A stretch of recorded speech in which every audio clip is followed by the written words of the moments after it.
Hello, what's up, killers? Hope everyone's having a lovely afternoon or evening. Today we're going to be taking a look right over here at a couple of different interesting things. In all honesty, there has been like practically no planning into this one because of the fact that, well, Spaceman is here. He's just fixing his Discord and stuff like that so that we can see him on camera soon. Oh wait, it's on. Oh shoot, my bad, homie. So yeah, let me get him fixed right now. By that I don't mean like, you know, what you guys do to your animals. I just mean fixing this. Damn. Is this cropping broken? Jesus Christ. Okay. I'm just gonna have to do it the old school method. Oh my gosh. This is something we should definitely prepare for way earlier on. Yes, sir. But at this point, I'm not too fussed. Shoot, how do I do this without showing my DMs? Oh, Look at this finesse, guys. I'm trying to do this without opening up DMs or anything private. Okay, there we go. Oh, that was a little thing over there. Oh no. Oh, there he is. Okay. Yes, we did it. Gosh. what's up? What's up? Good to see you, man. You look healthy, even though we're gonna talk about that in a second. Holy shit. We are not feeling it today. Spaceman hasn't slept in a minute, so there's that. Quite a minute. Yeah. I'm over here hungover as freaking heck. I am so hungover. I've got a massive headache. And yeah, yesterday for the first ever time I wasted a beer. I mean, this is not something we do. This is you know, as British people, we have this thing where you don't waste a pint, you know. You got to take that down, you know. We are professionals. Yeah. You know, in fact, even at pubs over here, right? What happens is if you turn into one of those situations where you're misbehaving or you're acting a bit cheeky in a pub, and they tell you to get out, they'll be like, you know, they'll pour it into a plastic cup and take it. You know, they'll say, take this with you. You know, because it's like you should finish your drink, you know. But yesterday, I was like falling asleep. It was like 7 a.m. I was crashing out and I was just trying to get some stuff done. Oh my days. It was a moment. And I took like a couple of sips and I just like said, you know what? I can't finish this. I am no longer British. I am now, I don't even know, a beer waster. Man, how you feeling though? Welcome, guys. How you feeling, Spaceman? Pretty good. I'm tired of shit, but you know, I'll power through that. I'll probably start feeling a little bit of energy real soon anyway. You know, as things pick up. Yes. Gotta be alert. Gotta be awake. You gotta be, it's like that alert sound, you know, in Metal Gear Solid. You know, like, that's actually literally my favorite sound effect in video games, in any video game. So, hold on, let's pull it up actually real quick. Where is it? YouTube. Okay, so this was the, bro, what? YouTube, here we go. Metal Gear Solid sound effect. Let's take a look at this, right? As audio guys, might have a bit of fun.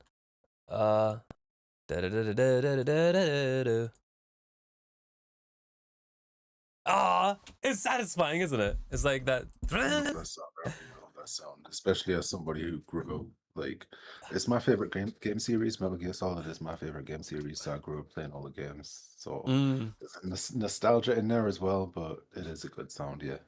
Yeah, absolutely. I just realized that these guys couldn't hear the Chrome audio, so I'll play it again. Hey, Hedge Tooth. Good to see you. It's so wonderful to have you here. We're doing, we're going to be doing music reviews. You're able to submit your track up here, but we will eventually be discussing new ways that we could create to do, you know, track submissions and reviews and things like that. In the meantime, we're just kind of like just chatting, having a little bit of fun. If there's any like music you want us to take a look at or whatever, or anything really, it could be any piece of news, anything to do with whatever, any video you want us to like take a review at, we're happy to do so. But yeah. If you want to take a look at something, actually, there's something. I think I know what you're gonna say about this, but you know the speaking of Metal Gear Solid, you know the Metal Gear Solid theme song. Yeah, from a while ago. I'm not too familiar, but I do remember it vaguely. Play Yeah. it back like the first maybe 30 seconds, okay? And then I'll send you something. Metal Gear Solid. Okay, theme song. All right, let's take a look. Right. Main theme. I'm gonna go with this one. Okay, let's see. Let's take a look. Holy shit. Throwback. Oh, this is okay. Dun dun dun dun dun dun. Yes, I remember this. I remember playing this on the PS1. Yeah, I played this on the PS1, then I played the second one on the PS2, the third one. Everybody's favorite is the third one. I don't know if you played that one. Snake Eater. Sorry? You had like Snake Eater, the third one Okay. on the PS2. You had like Ah. adjustable camos and shit like that. You could like change the camo and everything. And I had like a camo index. It was pretty cool. Fair play to you, laddie. Yeah, well, you were gonna send something. Did you have like a thing which was like, Oh yeah. hey, Oh yeah. yeah, you said listen to this, and then you're gonna send something associated with this that. Go on a little bit more, but like really listen to it. Really listen to it. Okay, really listen to it, guys. I wonder if there's gonna be like a little Easter egg that you're gonna show us soon. Okay. No, it's a copyright issue, but the composer No, go swears for it. that Send it anyways. he never heard this. He swears that he never heard it in his life. Kojima, the producer, says he's never heard it in his life. Yet they actually got sued for this theme song. That's why this theme song was in the first game and the second game, but it didn't show up in any of the games after that. Oh my God, really? So what I'm gonna do is I'm asking you to listen to this because I'm gonna send you that after and see. I think I know what you're gonna say, but I want to see what you're gonna say anyway. Oh, this is interesting. This is interesting. Okay. Send the thing over, like the you're looking for it now. Yeah. All right. So there was a copyright issue with this one, but the guy who made it said he's never heard the quote unquote let's call him the creditor, right? The person who made the original, like something similar to this before this. What it is, the track that it got accused of copyright infringement was a song from a classic Russian composer from like decades and decades and decades ago, like a really old song. I'll go ahead and send it to you now. Yeah, go for it. Play this out a minute longer or like 30 seconds longer, just so you can like really hear, so you can like compare. All right, guys, focus ears. To listen to this a little bit easier, I want you to give it this a shot, right? Listen to the melodies. You have the percussion, the drums, anything transient, like keep that in a separate phantom channel in your brain. So you're listening to that on a separate thing in your head, but then you're also listening to the horns and all these other melodic instruments with like melodies in them as a separate one. So let's take a look. That's an easy way to break it down, right?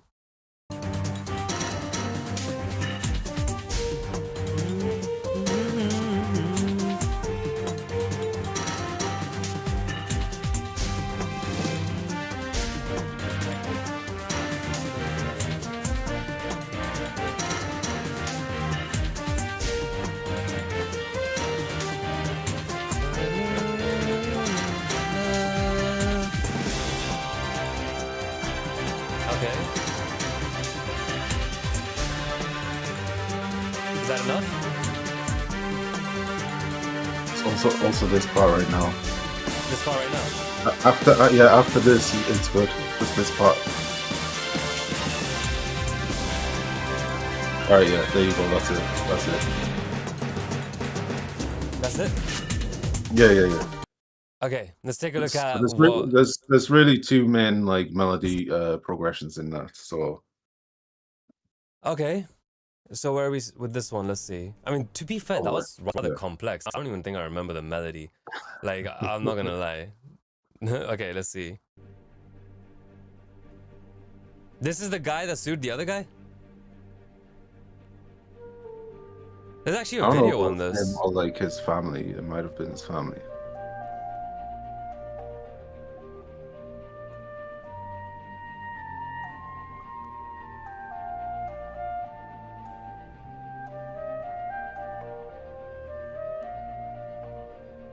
Am I not musically trained? Because honestly, like... Oh, okay, I noticed the resolution.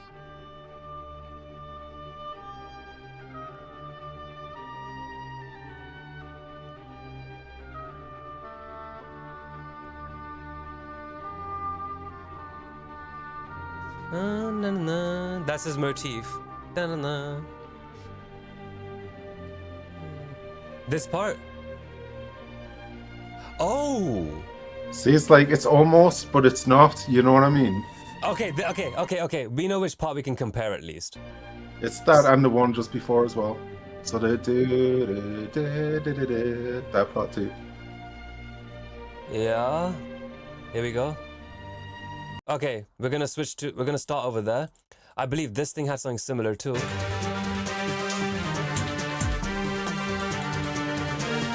Ta-da-da. Yeah.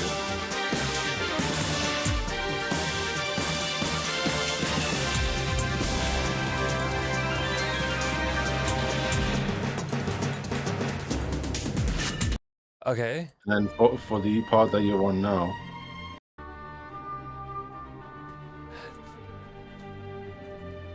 It's such a common motif though. Da-da-da, da-da-da. It's freaking dotted. Okay. for this part now, go back further to like I think 15 seconds in the other one. Oh, No, 15 no, seconds in the other no. one. Yeah. Okay. Hey, what up, Ahmed? Good to see you again. 15 seconds. I'm gonna probably skip this one because I'm getting confused. Okay.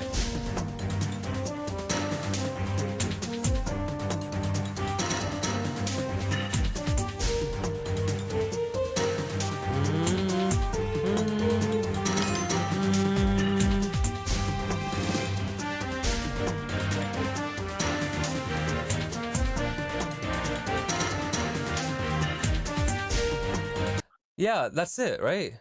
It's the same It's thing. like there are differences, but it I mean, does come really close, it's like so really fucking subtle. close.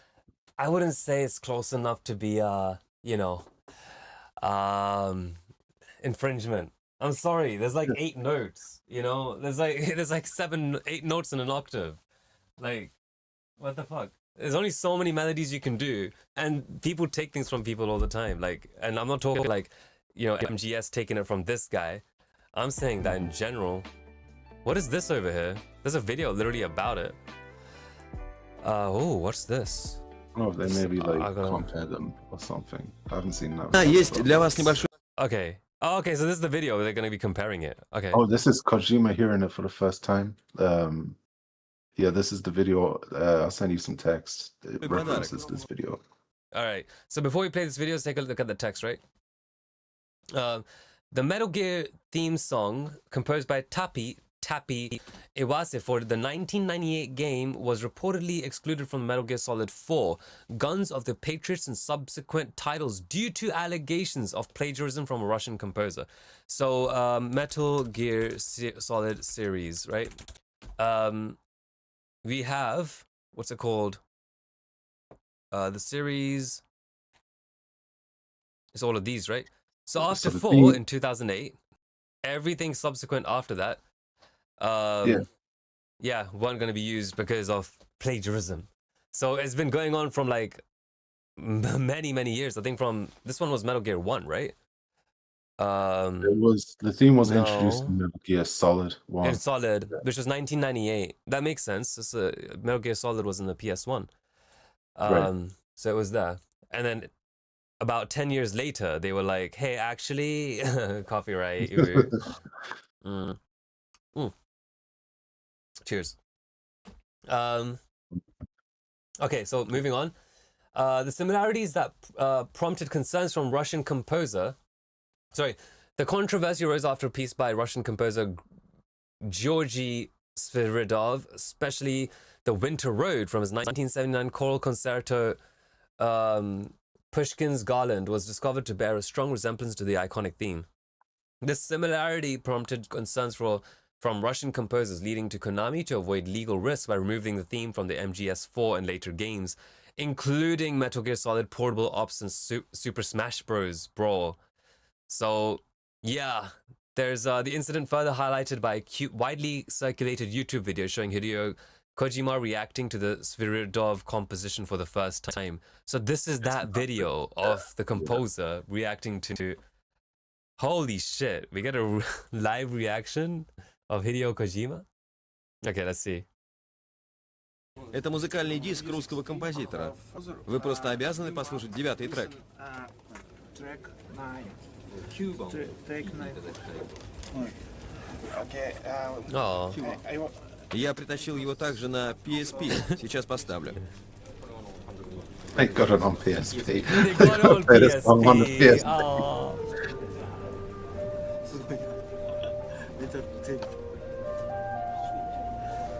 Эта мелодия была написана еще в 1974-м русским классическим композитором Свиридовым. Homie. Classical Russian composer. Oh, he's looking at the... I love that he took it in stride. He was laughing at it. You know? Это как бы He's like саундтрек к really стихам Пушкина. focused now. Alexander Severich. This guy's baffled. He's baffled.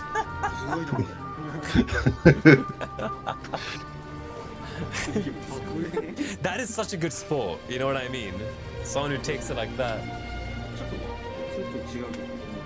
Because... Holy shit. He's very surprised. I know. There's some people that be like, oh, shucks. Nah, this is he knows he can make as much music as he wants. And he can. But at the same time, it's Oh, no, like... this it's like isn't camaraderie the, almost. Like, hey, we did something similar. This isn't the composer. This is Kojima, the producer. Знаменитый в России композитор. the producer of the games. Of the game, not- yeah. not the music, Не yeah. слишком популярный, но композитор известный. Yeah. But yeah, he can make as much music as he wants. You know, someone who's like a, you know, producer of games like this, they can get a lot of people to make more. Oh yeah, this guy is he does some pretty big budget projects. Yeah. Well, I'm still that was interesting. He's like taking it in stride. That's good shit. I'm sure the composer felt the same way. This sound effect is what he heard in his head when that started playing. It's like, Oh yeah, we could actually just do a little edit of that now. Just like play back that and then this out. Wait, yeah, that's when he starts looking close. It's like, who's there? Who's there? Huh? I mean, it's a pretty nice sound. Oh, yeah. Sorry, I got a text. Okay. Anyways. That's basically just a chord, isn't it? It's like yeah. Okay, hold on. We could probably recreate this if we go on to live, and we I wonder if we can. I don't know actually. Let's give it a shot. Let's see what happens. So we have.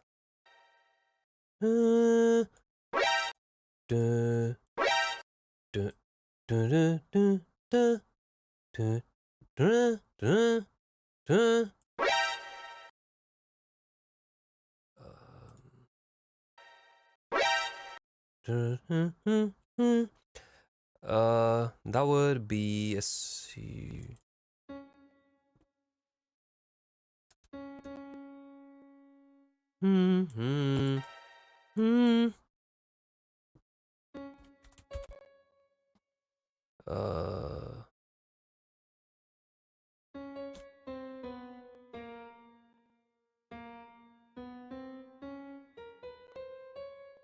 Uh,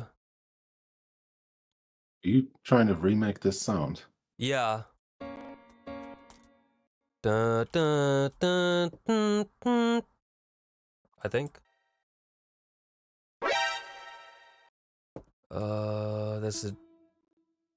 There's a diminish, and then.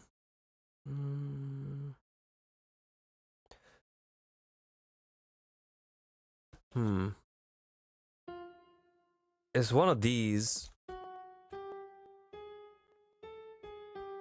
So it's.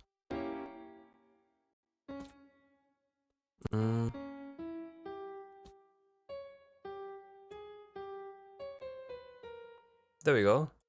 It's probably this, right? So we have. Yeah, that sounds similar. I think. Okay, let's turn this up because it's quiet as hell. Da da da da da da da da. Okay, I think we're close, and then we just do. Oh, that's sounding a lot closer, and then we can do a little glissando of pitch, or we can do like a little pitch where it's like a nice little legato, or we can do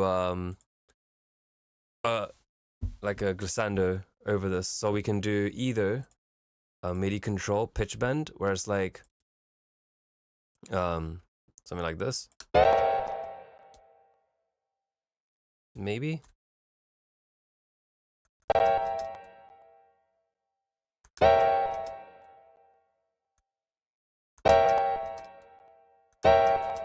Okay, we don't hear transient a lot, so it's not like a.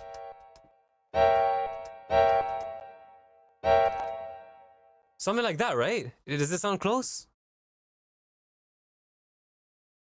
Yeah. A little bit.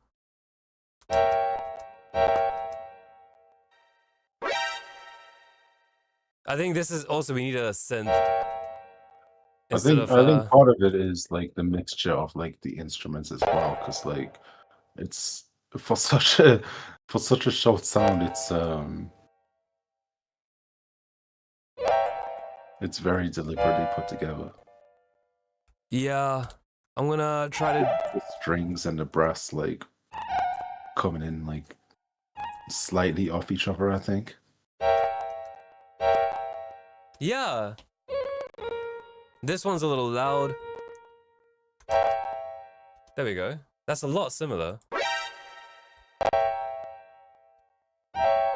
And it would be on a synth, so it would be maybe.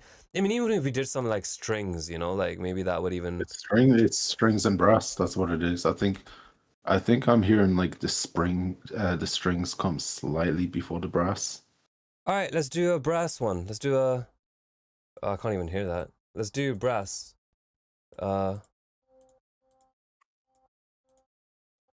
strings come in like just before. Well, wait, what's the timbre on this? It's a synth. It's not even a brass. It's a synth.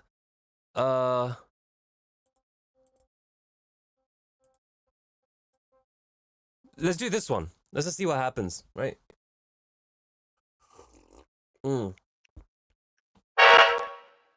Yikes. It's oh, it's because I used the Flutter one by accident.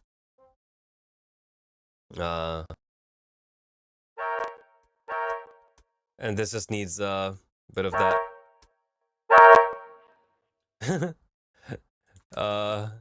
Maybe an octave higher.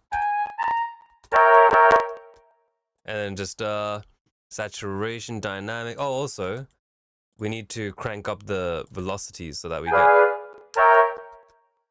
Yeah, something like that. I don't know. Hold on. What's? Quick look at this. The sound is believed to be a mix of synth, brass, and strings. Featured a quick chord progression from B flat to D flat to an E diminished chord.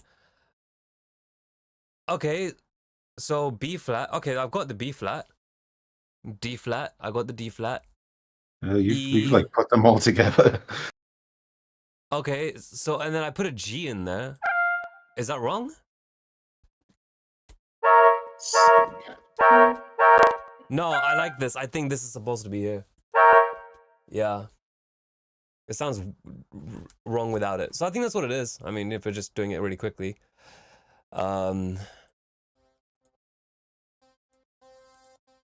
Let's just try putting some random intros on this. Like, oh! That was it! That was it! All it needs is that glissando now. Glissando. What was the?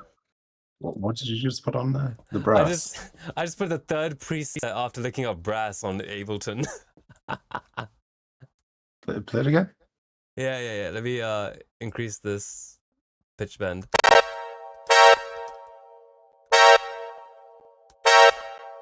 There we go. Look for a violin, other violin in there. Oh, how about we Like a real play- like. Huh? a violin? I Like- think it like might a be too much. 'cause- Staccato, like a staccato type violin. It's like right just at the very, very fucking. I have a feeling that's the reverb.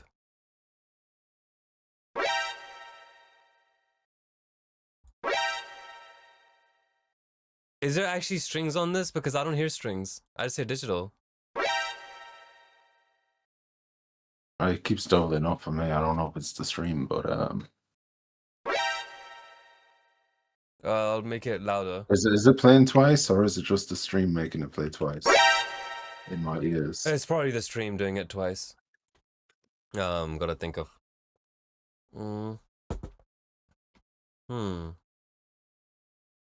There's Hold on. yeah, at the very start, I swear, like right, like I'm talking about like the first like milliseconds. There's like Okay, let's try it out. Okay, let's do it anyways. No point, not testing it. So let's do this. It is a cool sound. It's such an awesome alert sound. We'll take a look at Metasynth soon, actually. Also, let me get the strings here. I don't know what Metasynth is. I'm not gonna lie. I'm curious. String, right? String quartet. Instruments. We just want staccato, right?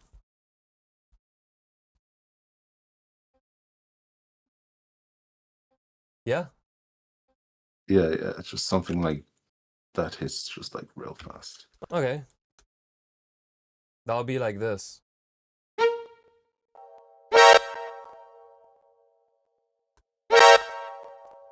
Do you mean this? I don't know about that. Yeah, it feels weird, right? I mean, we could try doing an octave higher. Nah. Okay, so, yeah. There's that. I mean, we got this real close by just doing the Ableton sound. The third thing when you look up brass. What else? Yeah. My gosh. I mean, I'm not like pitch perfect, so like I kind of can only tell like by clicking on notes and kind of seeing what it might actually be. I'm not perfect pitch, but But good You know- relative pitch. yeah. The thing is that when it comes to perfect pitch, like singing in perfect pitch, I find that a little bit difficult too. And I think that a lot of us have difficulty singing in things like perfect pitch. I think that some of the best singers in the world aren't able to, sing in pitch perfect, way. So there is something like a secret that could be used in order to combat this in terms of singing in a pitch perfect manner. So we want to take a look at this thing called the T-Pain microphone. This thing was frigging hilarious. I could not stop laughing at this beautiful, hilarious thing. Oh my days. Holy crap. This thing, have you guys heard about this? The I Am T-Pain microphone. This thing, all right.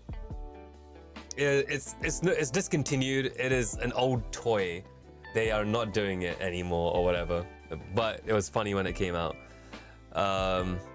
You can. I mean, there was something interesting about it though, right? Let's take a look at what it does. Let's take a look at what it does. So here's the YouTube video. Somebody reviewing it. We haven't actually looked at this properly. Everybody, come around. Listen up on the toy news. Choose from 3B. Oh god, that's actually worse than I thought. We should have looked at this before we started the stream. What is this? Everybody, come around. Listen up on the toy news. Choose from 3 beats. You can record and play back. There is a mini USB at the bottom, so you can Nice. upload your recordings to your Facebook or YouTube account. There's also If that is what you recorded, Round. Listen up. don't put this on Facebook. Holy crap. Even Facebook today, no. to your Facebook or YouTube account. Oh. There's also connections for copyrighted. speakers, as well as Nice. your MP3 players, so you can actually sing over your favorite songs. That's the T-Pain effect button down. I'm gonna press record. There's some R&B beat. Microphone. Intro effect. Play back.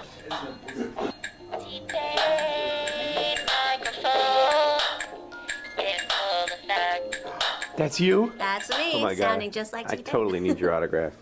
And then we're also The fucking humor we had back then, like 15 years ago, is ridiculous. Cheers, Radar. Mm. I said this is like a sex game or toy. Sex It's toy. neither. It's the future of It is vocal the- production. The future of vocal production. Jesus Christ. But it is cool though, because here's the thing. If you can do recordings and there's a USB connection underneath it, that could be really impressive. Imagine if you could put your own beats in there, right? And you can, you know, do auto-tune stuff to that. So you can have it so like you can sing auto-tune on top of your own beat. And because like, you know, for like custom beats, like the auto-tune can be on a chromatic scale, so it's like every note, but it like zones in. That'd be really hard. How about a text file inside of the directory, right? Where you can type the file name in, right? So for example, we have an auto-tune mic. So, you know, you have a text file inside of there, which can be like, you know, you do this, you write down the name of the song, my beat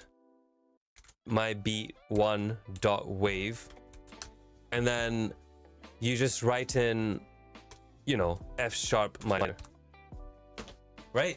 Something like that. And that way it will know like what key your track is supposed to be. Then you just add my beat 2.mp3 and then just do D from D major, right? Like that'd be pretty cool. An auto-tune mic, and yeah, if you can just like add your own tracks into it. And this is a toy, let's not forget. Just that stuff alone, if this mic did that, not saying it does. Right now it looks like trash, but if it did that, this would be really good mic. You could, it'd be like a karaoke machine, considering it has like a little headphone jack over here. You could, if you wanted to, get one of those microphones, plug it in, and make it go into your audio interface through the DI, and you can sing autotune into that mic. It would sound like trash because I'm sure the diaphragm on that freaking microphone is shitty. Do you know how much this is? Honestly, like $30 on Walmart, probably. Is it? Let's take a look. I am T-Pain microphone. Price.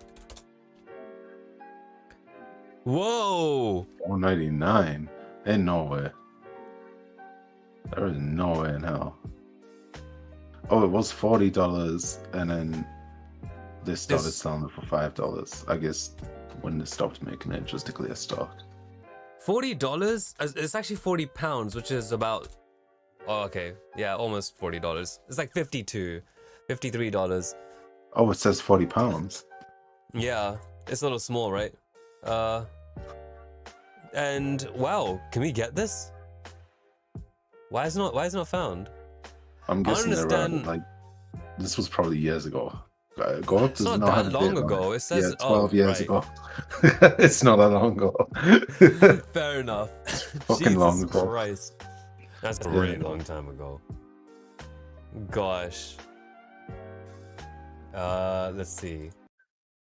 Facebook or YouTube account. This thing actually has so many replays around this region over there. It's unreal. They're like, oh, I'm jamming to this. Poor woman. Oh, man. But yeah, let's take a look. Let's see.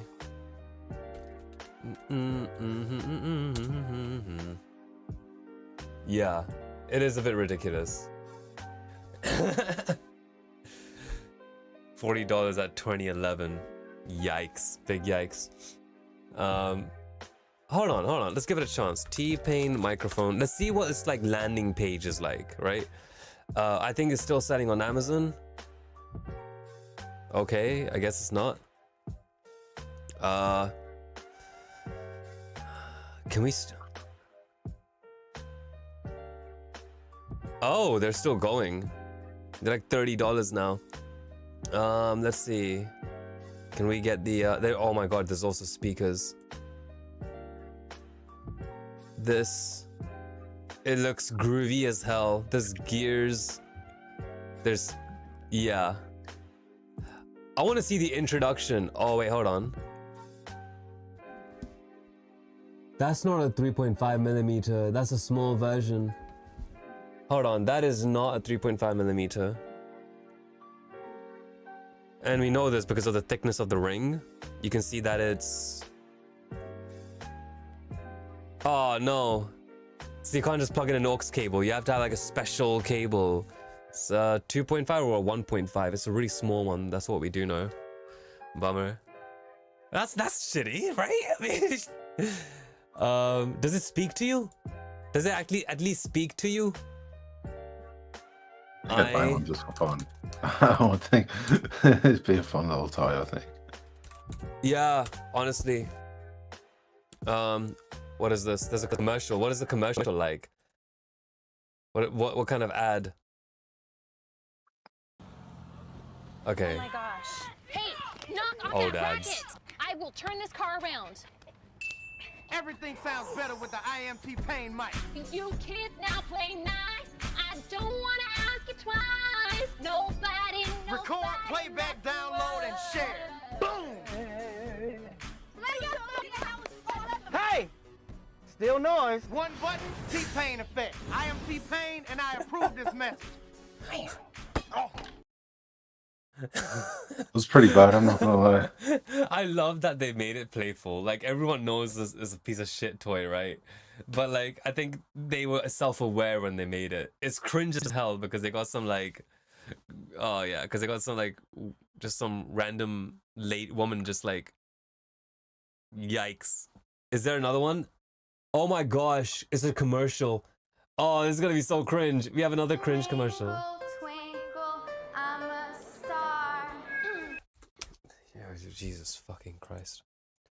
Okay. Twinkle, twinkle, I'm a star.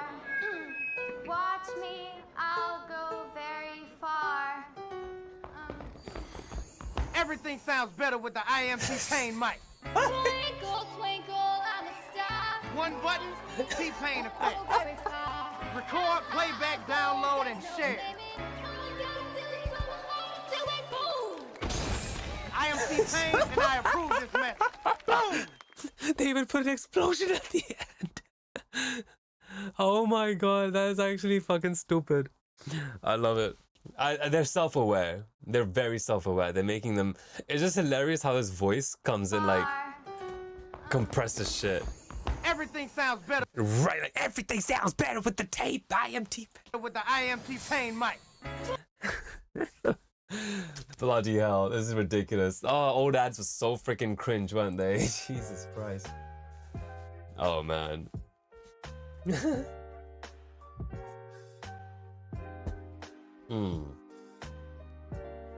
Alright, let's see. Let's take a look at let's take a look at a couple things, right? We'll take a look at MetSynth. What was it? Metasynth, right? So we'll get Metasynth ready. Is it what is Metasynth? I have no clue. We'll figure that out along the way.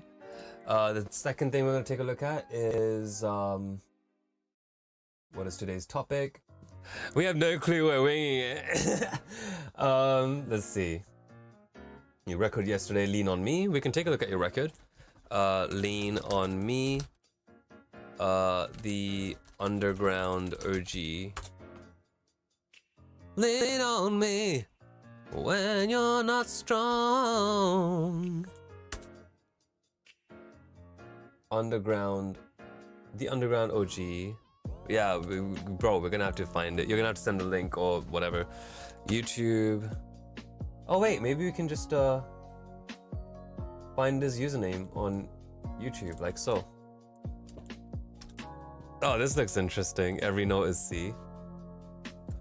The Underground OG, there it is. He made a new track called Lean on Me. Okay, so there's this one, and the next thing we're gonna take a look at, or another thing we're gonna take a look at, is I submitted a track. All right, let's take a look. Oh, track chain submission. We'll take a look at that first. All right. Oh, it's Garbage Man, and he left a tip. Thank you, bro. All right, let's see. What are okay, I'm curious. Are we supposed to? We just want to listen to it, right? All right, guys, this is Garbage Man. It's a Lego Bot 2006. You know, he's got a couple songs here. Yeah, just definitely send your username. We'll take a look. All right. Okay, let's turn the shit down. If you call it the N-word, you can't say the N-word. If you have to call it the N-word, yeah, you can't use the N-word if you call it the N-word. I mean, like, yeah, you can literally just be like, hey, can I say nigga? Like, you can ask a question. It's not a problem. Because you're not using the word, you're just referring to it. It's fine. Like, if you're afraid of the word and you have to call it the N-word, that means you're racist because you think that, I don't know, black people will come kill you for saying a word.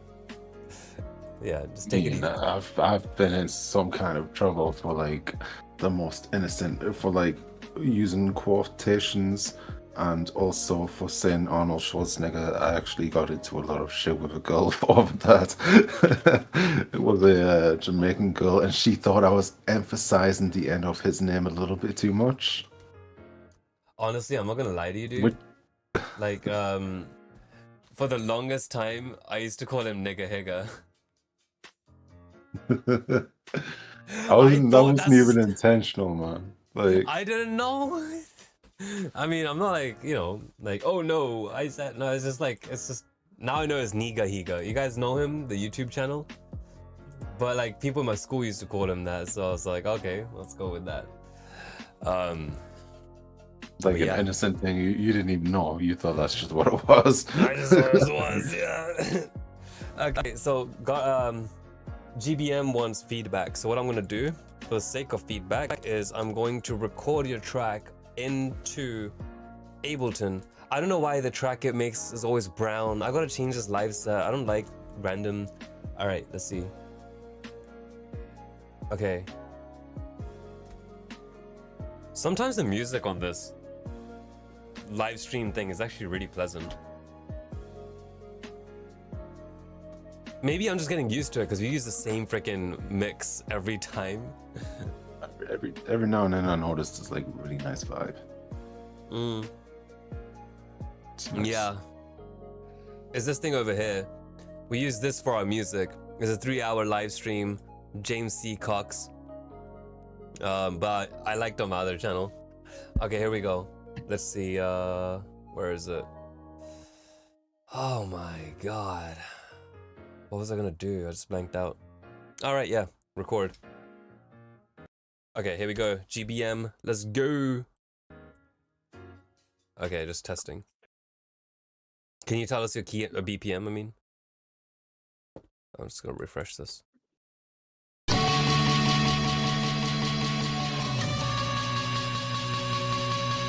Starts off painful.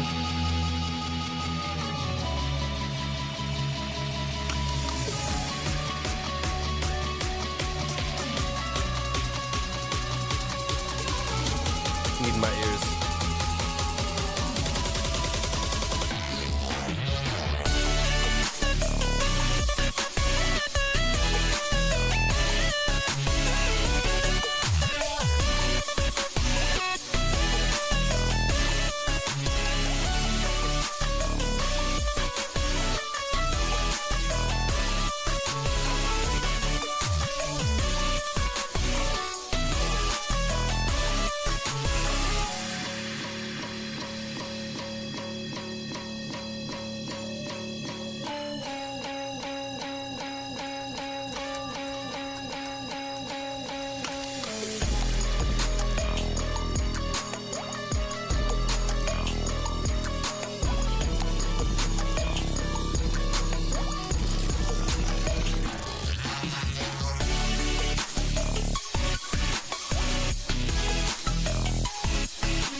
This freaking fire. This freaking amazing.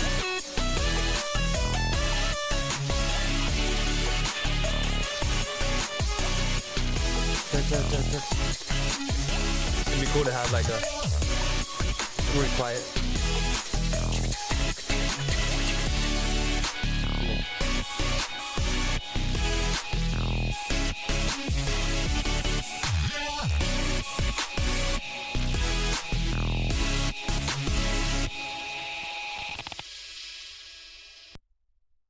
Amazing. Beautiful.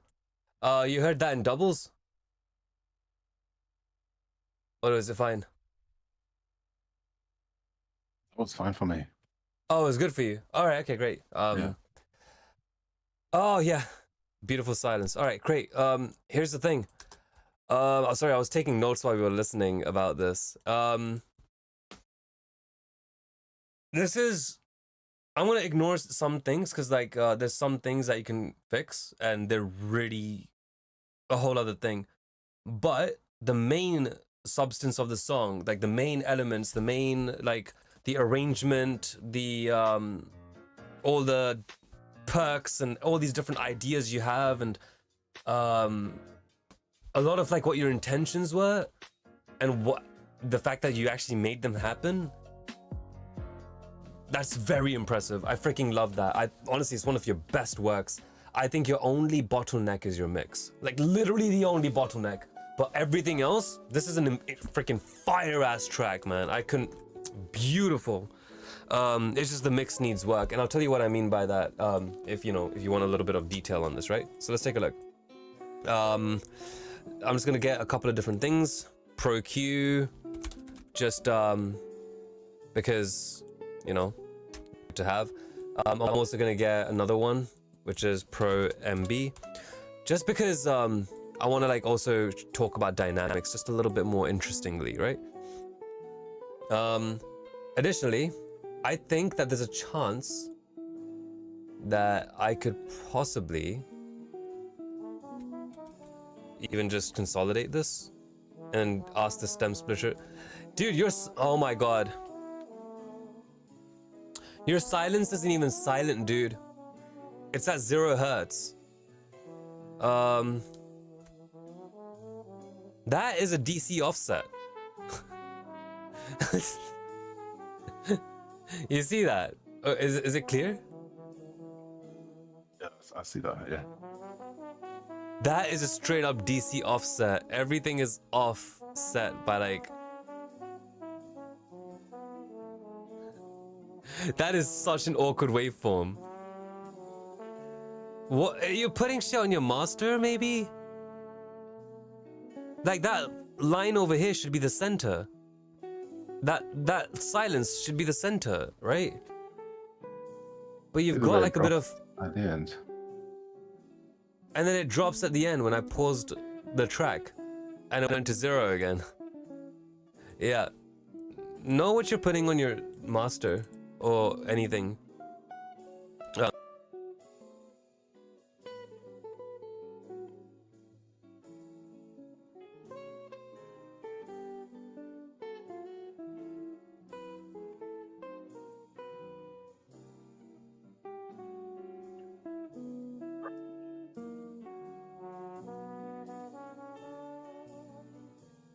Pretty amazing and wonderful, and that itself was my resting moment, thinking of how wonderful that what I just went through was.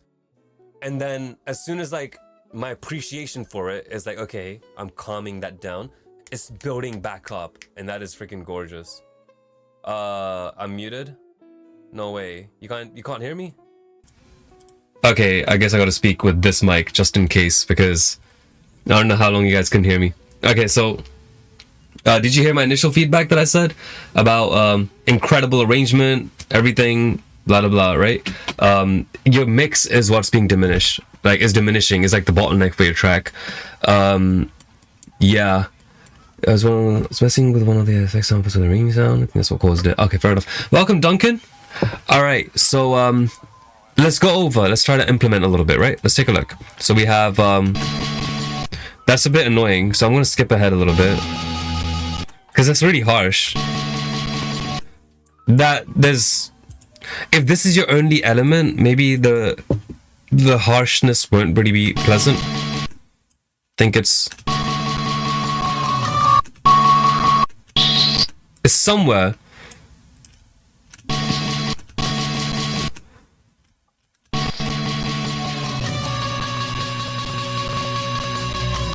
Just tame that just a little bit. You know, maybe with a spectral EQ or something, maybe. Whoops, what the fuck? Where did it go? Didn't I just do something with that? Whatever. Let's do this, do this.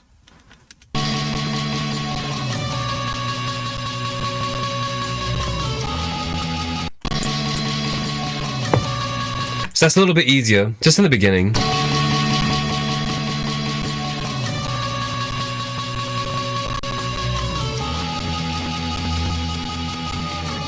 Just a little bit, just a little bit. Just for that beginning bit, because it's a little harsh, but that's not even like, that's up to you. You can hurt people if you like. Honestly, it's not like a bad thing, it's a creative decision. I won't hate on it. But the part that I'm talking about, the real stuff,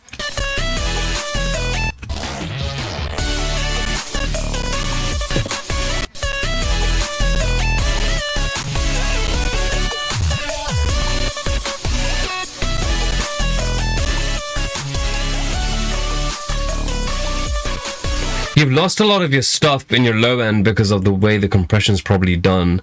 I'm not sure if you're using FL limiter and just slamming it through. I'm not sure, but it's gonna be really tricky. You know, so take a look at your master chain. Maybe, I'm not sure what it is, but low end, you still want that to come through.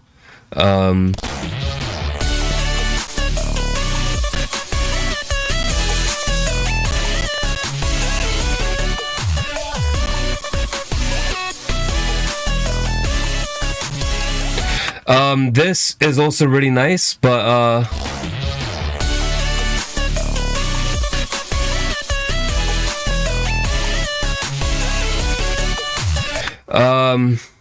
it just needs a little bit of compression. Just on this, use multi-band compression instead of using, like, you know, one slam through off a limiter, right? That way it's a little bit more controlled.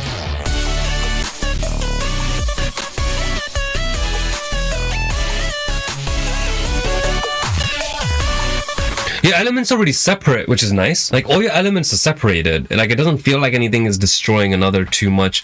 I mean, it is a little bit over on top because of the way that it's all too crunched. But I would say, like, you know, do your limiting differently.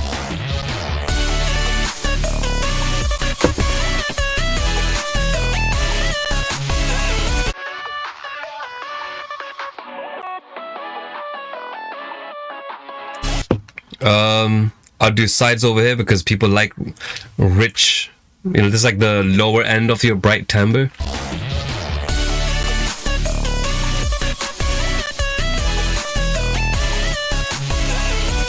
So you still keep that contrast as much as you can, right? And then you have what else?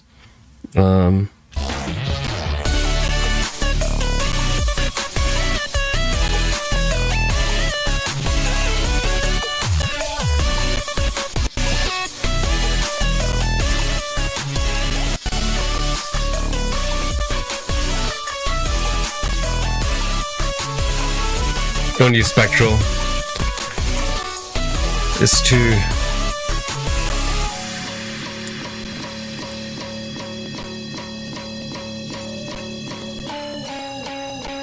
It's beautiful though. Cool track.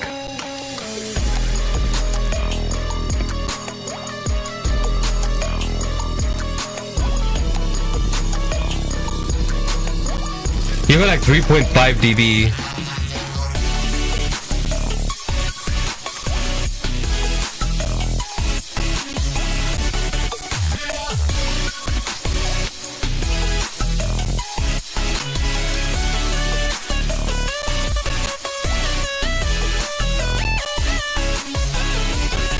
Whenever you're looking at, like, whenever you're doing sweeps like this, whenever I'm doing sweeps like this, like and this has been natural, right? This is how, like, I've kind of picked something up. I'm thinking of, like, different, like, I don't want to just do this without explaining what I'm doing, right? So let me make it a little bit more clearer. So when I'm sweeping this region, yes, I'm using the side EQ, but, like, I'll tell you what, let me talk out loud as I'm doing it, right? Maybe that might provide a little bit of insight, right? Presence. This is the presence. I'm going to find the presence. The thing that makes this sound have the most I am in the fucking front feel, right? Like that is the most I am in the front that we can get. So first thing I'm going to do is just undo what I did here and put this back because that was actually a pretty good curve. I'm just going to do this as a stereo. All right. So first things first.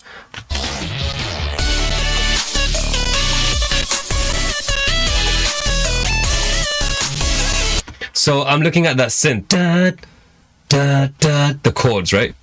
I'm not listening to anything else, just the chords. That's too bright. This is the darker region. This is the brighter region. But I'm seeing this area as I'm thinking of this area over here as the deciding factor of the presence region.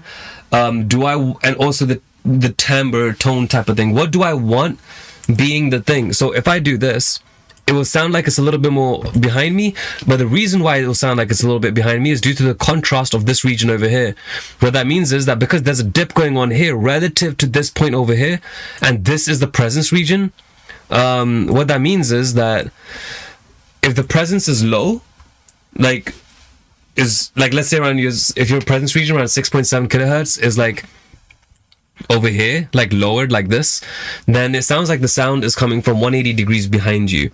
If we do it like this, it sounds like it's 180 degrees in front of you, and the more up we do it, the closer it is to you. And then eventually it's really interesting because do I think that AI can do this? Hey, welcome Dragon. Do I believe that AI can do this? I think AI can do anything, but humans, they got to be able to do this at some point. AI can't do this right now, but hopefully one day in the future. That way you guys can just fucking focus on creating and being artists, So anyways, this part over here, it's a lot behind us. This is in front of us. So this is a certain presence region that, like, I'm pointing at the presence timbre a little bit. And if I go over here,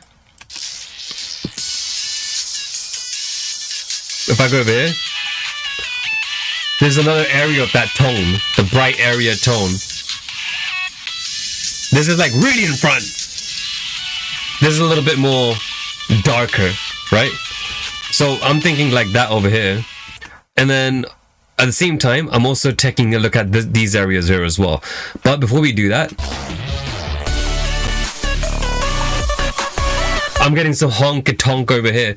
So like a lot of honkiness or whatever like something around this region. So we've already determined quite a lot of information, haven't we? Bright presence region, dark areas. We head down, transition towards into this thing. You know, the tonkiness or whatever. So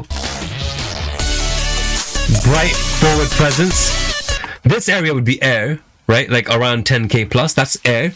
This would be around your presence.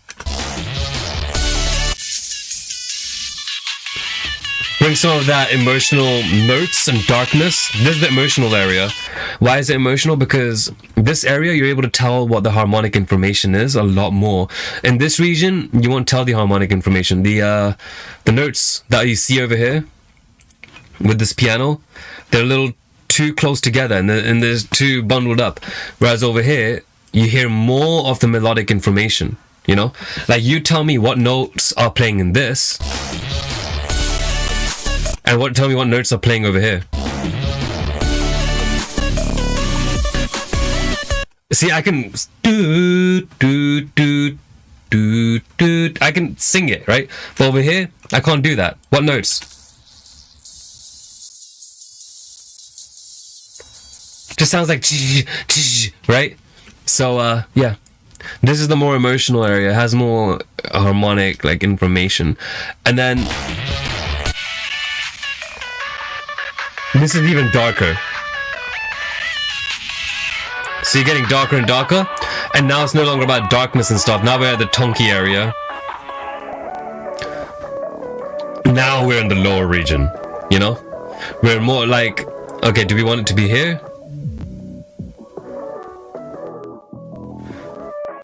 We can kind of find a placement. How do we know what placement to use? It's a mix between what is harmonically sounding the nicest, what's making this sound have the vibes and the feelings that it wants. Also, it's about where is there space anyways in the first place? Is there space there in that location in the mix?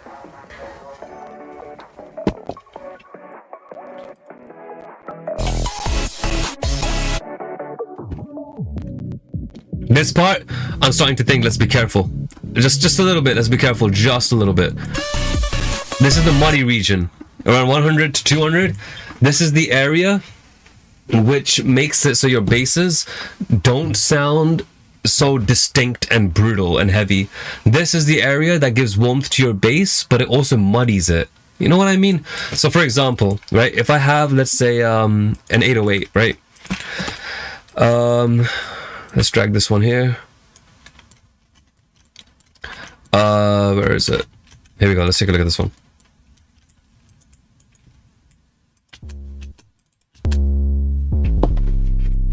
Right? Not too bad. It's a pretty nice bass. What I'm gonna do is I'm gonna add the EQ onto it, and I'm gonna add like some drums onto it, just so we have like an idea. Here we go. You see how it's like a little too hot? Look at these harmonics. They're pretty close together, but they feel nice and thick. But the thing is, we do this area, we'll have a much bigger separation between the sub and the rest of it.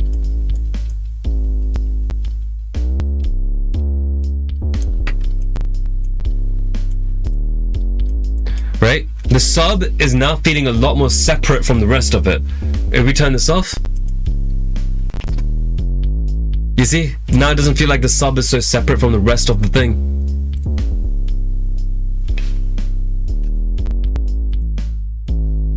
You know, sometimes that's okay. Sometimes a nice warm fat bass is just as much appropriate. Remember, like, whatever is appropriate for your song, right? But at the end of the day, it's what I'm saying is that's an area we got to be a little bit careful of. Because that area can be problematic. Another thing, let's see. I brought a bit of sides in this region for this, because I like the, you know, like a little bit of the low mids, but I still want it to be a little bright. So it's like a bright low mids, you know. I did this one over here to bring the contrast between your sub and the rest of the song. This just to tame the high end just a teeny bit, because otherwise it will feel a bit too harsh. Now we want some dynamics back, right? So this would be the final thing we look at. Okay, let's see how we can do this.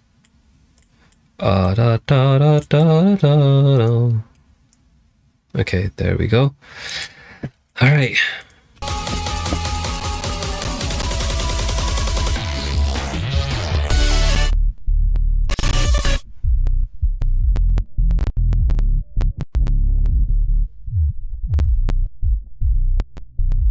Okay, so what I'm gonna do is I'm gonna try bringing the dynamics back as much as I can.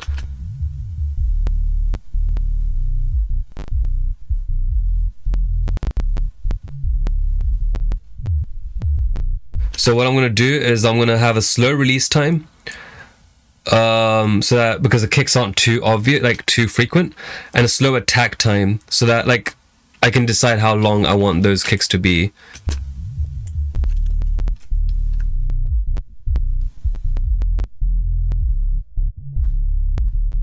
Maybe a little bit faster.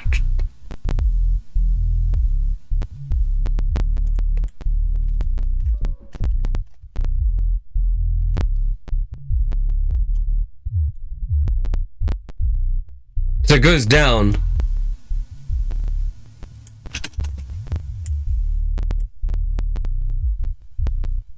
And then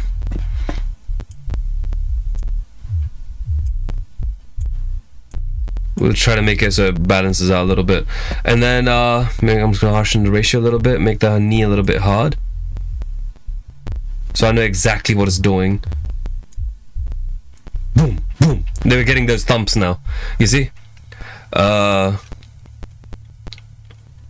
just gonna make it 821. There's no need for look ahead. We're actually relying on the compressor to act a bit too slowly, because by acting a little bit slow, the kick came through a bit too long, you know? And that way we get that transient back.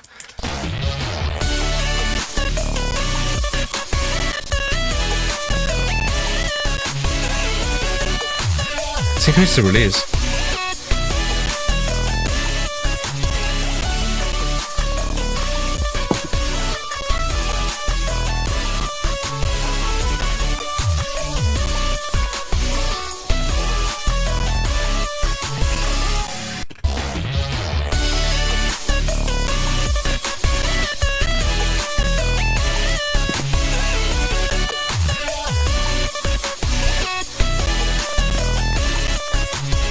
I wonder if we could just like use a different band. That would be pretty interesting, because if we decide that, okay, well, let's use an area which has like a bit of kick.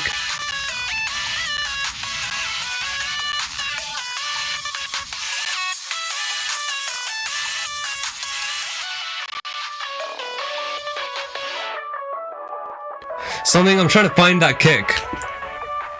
Hold on, can we not just do stem separation? Separate stems. There we go.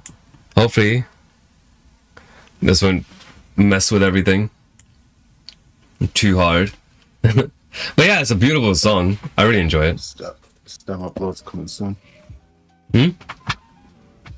I said stem uploads coming soon.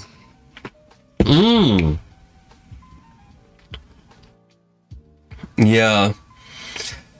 Stem uploads would be so cool to have. I would love to see that. It's only 7 days away, Vish. Don't worry. Oh, yeah. What does it look like right now? Do you have a little preview? It looks like shit. It's okay. Let's take... Can we? Or maybe... I don't mind. I'm the most disgusting. Like, I'm a programmer. I'm not a designer, so it's like really fucking basic. But do you have a link or like screenshots? It's been run locally, but I can send you a screenshot. Like I said, yeah, I'm a programmer, not a designer. Okay, also, let's take a look. Cake, as it shows, it says not a screenshot, but Jesus, it's okay. I don't even care anymore. Kick does that, and it's so annoying. I don't even know how I'm supposed to think of it. All right, let's take a look at what this screenshot looks like. Open image, open link. Ooh. Drag and drop an audio file or click here. So this is what the page would look like. Not bad, not bad. You know, it's not that bad. Look. What's cool is I've got it set up so it actually it scans the audio file for any metadata that might be there. So like once you've selected a file, when you go to like type in the details, the song name, the artist name, so on and so forth, you know, your name. If there is data, it'll just pull it off and pre-fill the form. If not, you can just type it in yourself. It doesn't make a difference. The picture, it also can take the picture of the audio file if there is a picture, which in most cases there won't be, but I just did it anyway. Just in case. It's good to have. You know, is it possible to put it on our website? Because we need to get that fixed up too. It will be. It will be very soon. No, I mean like on the music and audio site. Our assets are gone. We need to figure out how to get them back. I don't know how they disappeared. Where the hell were they hosted? Oh. Inspect. They just all disappeared. They all disappeared. Yeah, like we have the assets. Were they being hosted? Yeah, like the files, media/images banner. Actually... Yeah. I remember we paid good money for this.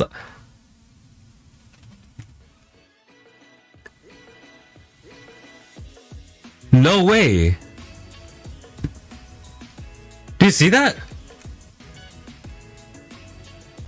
Wait, you're using Discord links.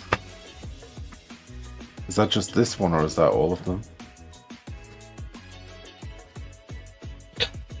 This, I think, is all of them. Hey, little secret that you might not know. I don't know, maybe people know this, maybe they don't. If you find a Discord link to a picture online and it's expired, all you have to do is paste that link into Discord and it will generate a new link with the same original content. So you just copy and paste that link into Discord. It'll get the original picture back. Okay, let's try it out. Link. This content is no longer available. Yeah, so put it into Discord, like actual Discord, like the app. Okay. It will generate a new link that is available. Oh. A little Discord hack for you all. Oh, so I can basically paste this new one in here. Should work. Yep, there you go. Okay, well, this is good to know. I did not know that. There's an echo, huh? Don't rely on that for your website. But we're not. You know what? I want to have an actual. There's a slight echo. Why? Let me turn this off. There we go. Okay, so since we're here, I want to show like what our website is actually supposed to look like. I didn't know you could do this. Let's see. Copy link. Here we go. And inspect. Yeah, it's actually not a bad site. I designed it, and then I didn't make it though. Are there any other assets that we're missing? Yes, a bunch more, but it's honestly fine. Let's do one more. Collabada. Image source. All right, here we go. When other guy talks, you mean where Oh, me? Yeah, when you talk, it doubles sometimes. Apparently, I don't hear it. I don't know why it would with you. Hold on, properties. Discord audio, advanced audio. Mix for Discord audio. It shouldn't be doubling. I don't know why it is. It's quite faint. Oh, it's probably Is it like really faint? Because if it's really faint, his voice is probably just coming from my headphones into that mic again. Yeah, there's something wrong with my mic, dude. It's so sensitive lately. I was like just yelling into it, and it was just like, oh my god, why are you yelling? And I was like, oh, I'm sorry. Did I say something that hurt you? And the mic was like, it's not what you said, it's the way you said it. And so my mic's been really sensitive lately. It's been picking up audio from all over the place. But yeah, look, this is how the site's supposed to look. Look how pretty it is. I'm not a bad designer. I can, like, you know, make ideas.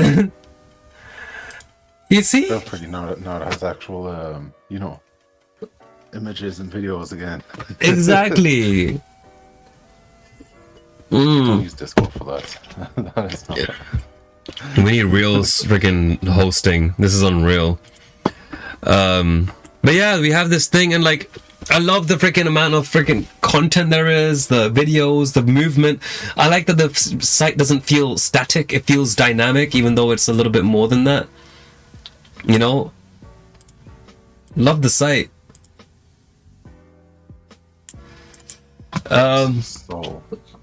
Yeah. It's so beautiful. I love it. I want the site back. I want my website back. And then there's the store page as well. You know, where we sell the hoodies, and they're freaking amazing. I love these hoodies so much. I'm gonna be wearing them in February. It's gonna be beautiful. There's the MHN version too. You know what? Let me show you the hoodies. Actually, I have one over here, my personal one. I wear this quite often when I go out because it's freaking beautiful. Check it out. This is. Oh wait, where's Spaceman? Here he is. There it is. All right. No, I'm not an anime fan, but I do know that FL Studio has, what do you call it? FL-chan. Let me see if I can. About FL Studio. Best fucking thing about FL Studio right there. Yeah. And you know, this has FL-chan, so I thought, why not? Let me take a look at my assets folder. Which music and audio, server media.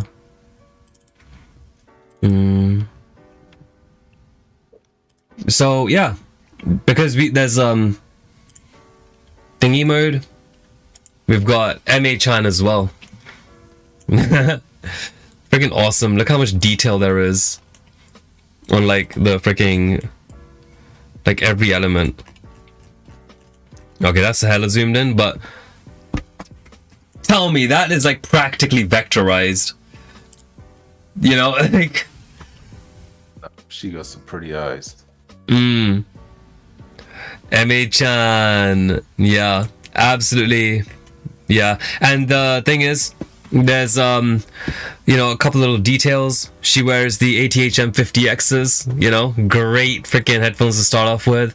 A couple of scrunchies, the you know, the MA cap, which we need as like a piece of merch at some point. Not really. I've got some great ideas for merch, but yeah. There's audio file, MIDI clip, just a cool little, you know. And then, you know, she's wearing the Air Max. And then that little bracelet, yeah. The bracelet, nice. Yeah, with all the doors on it. That's cool as fuck.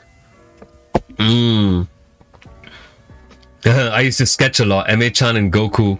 Jesus. But yeah. Like some inclusivity type shit right there, because like no matter what your DAW is, like, you know what I mean. Yeah. It's nice to see. Nice. Absolutely. Apart from, you know, LMMS, we didn't keep that shit in there. I'm kidding, they're lovely. But yeah, this is the one with the pink hair. So there's, you know, well, we were initially thinking let's make MA-chan have pink hair, but then this pinkish blue, like pinkish grayish, was freaking gorgeous. So yeah, we spent some time designing this beautiful being. And so there's two different hoodies, right? Now the one I have is without MA-chan, but the hoodies are cool because well, They have the embroidered logo. This logo is embroidered, right? So it's like not like cheapy, whatever. We have the custom drawstrings, you know, you still look a little young wearing it. Like it doesn't feel like you're, some old dude. You feel, it's like, because when I was at uni, it's like you're part of some society, you're in a club, and you basically are with this, right? Like nice big brick letters on the left, and over here, what I really love is you have the producer, artist, and music theorist symbol. Let me turn this light up. Yeah, you have the producer, music theory, and artist symbols. Now, people who are musicians will see your freaking, see you wearing this hoodie while you're doing whatever, and they'll get it, they'll know what these things are. And they won't necessarily be able to put their hands on it saying, oh, this means producer, this and that. But the cool thing about it is that they will know. There will be anybody in music will be able to associate themselves with one of these three things. You have the MIDI wave, whatever. You have the artist stuff. You have this thing, which is a theorist symbol that I created, which is a combination of an 8th note with a 4/4 conducting pattern. It's actually pretty fancy. I love this. So there's that. And so for the people that aren't musicians, doesn't look dorky. These freaking shitty merchandise that you have for producer t-shirt. You have like some of these really obnoxious, things where it's like, would you really wear this? Producer, a person making the soundtrack. What the fuck? 2 pop-ups? Get out. Okay, whatever. Help! Okay. Okay, so over here we have producer, a person making the soundtrack of your life. Doesn't this guy seem kind of like an asshole? And then you also have, what is this? You're proclaiming yourself as a music producer. Like this is so freaking cringe. Yeah. And then you have things like a day without producing music is like, wait, I have no idea. I don't know. I think it's a little bit corny. This isn't too bad. This is pretty cool. This is pretty. It might be a little too much. But it's pretty. It's pretty. But you can see, write, shoot, edit, repeat. And there's people that are like doing this stuff. Producer, multitasking, hardworking, requires caffeine, miracle worker. Oh God, this is horrible. You put money in terms of next to hardworking, more like hardworking, and keep this one empty because you're probably not making enough. Requires caffeine, miracle worker. Warning, may contain sarcasm. This is why people don't want to work with producers, and we're a liability to the artist's vision. So here's the thing. Oh, fucking cringe. It's cringe, yeah. So what is this? Music producer because music producer because badass miracle worker is not an official job title. Fuck off, you're not a miracle worker. You're playing with shit that these audio engineers have made. You're tweaking knobs. But the thing is, if you aren't a music producer or a musician at all, and you see someone wearing a logo like this, all this is just 3 nice splashes of color. And it's like a nice splash. It's like having a vase of lemons in your living room. It's just a splash that just kind of does something, adds something. And then the logo in the back. This is not digital to garment prints, and I'm so proud of this decision that we made. Digital to garment prints, they're fine, but they come off in washing and things like that. Whereas this is an oil-based screen print. Oil-based screen print. This is the real shit. This is oil-based screen printing, not digital to garment.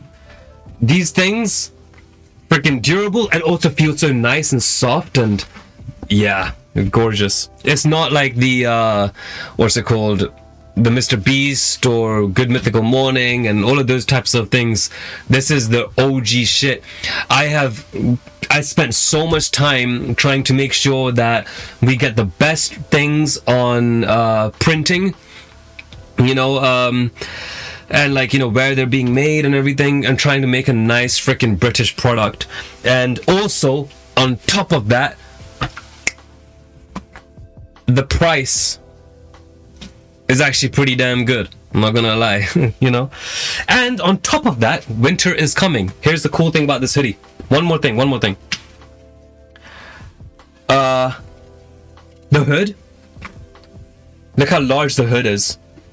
The hood is so large. And you know how I know?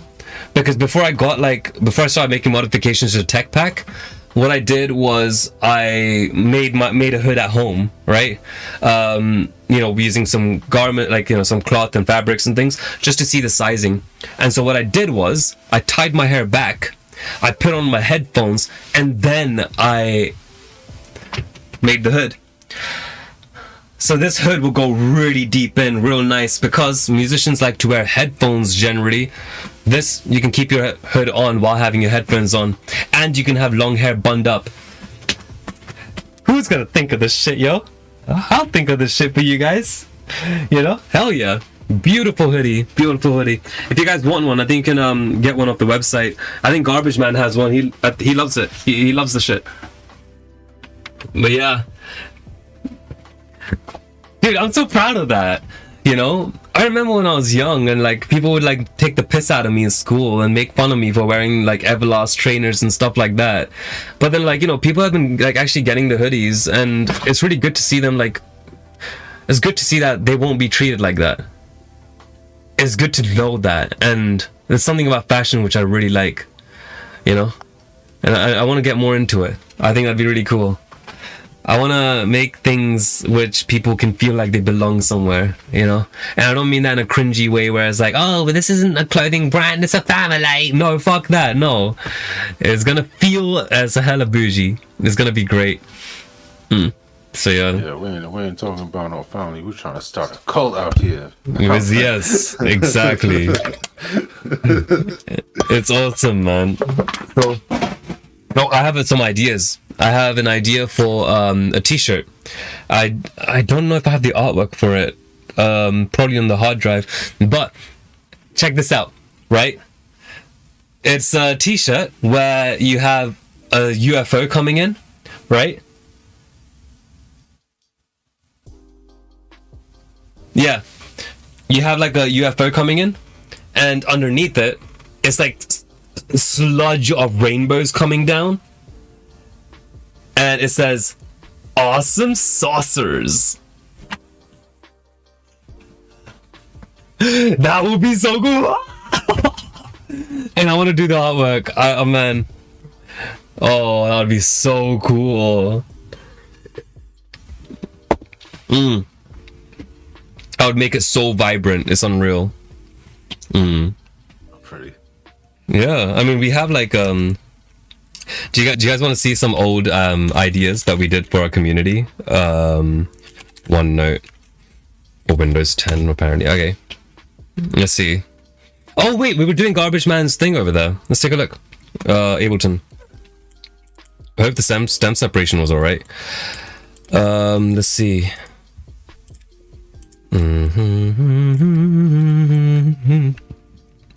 Okay. Oh, I forgot OneNote won't work for us. It's fine, I don't care.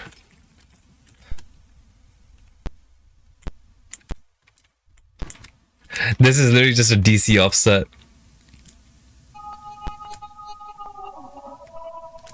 It thinks that's vocals.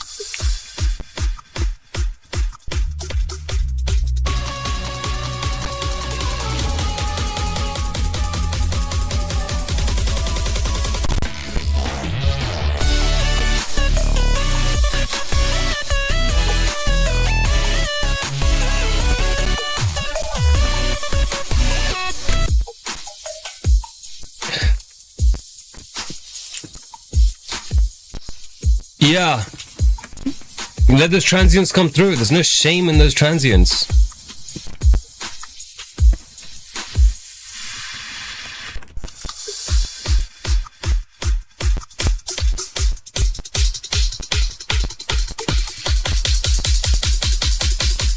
There's a neutral area to boost it.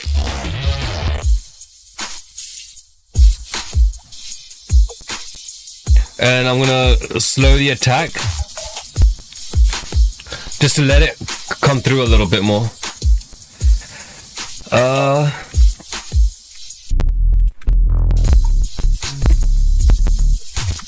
I'm keeping this beep and punchy and low because this thing is bright. Like, this thing is really bright.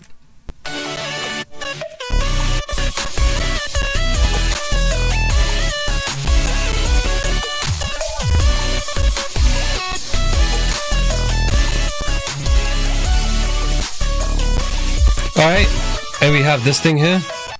Let's take this Pro Q and add it to this thing as well. Let's see what happens. Keep some of your dynamics, man.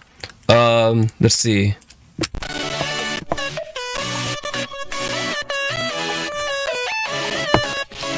On the sides.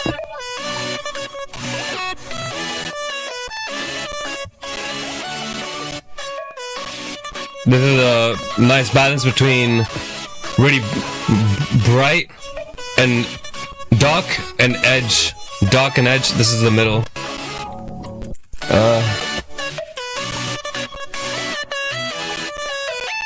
This sounds really standard. This is in the middle. Typical, I mean.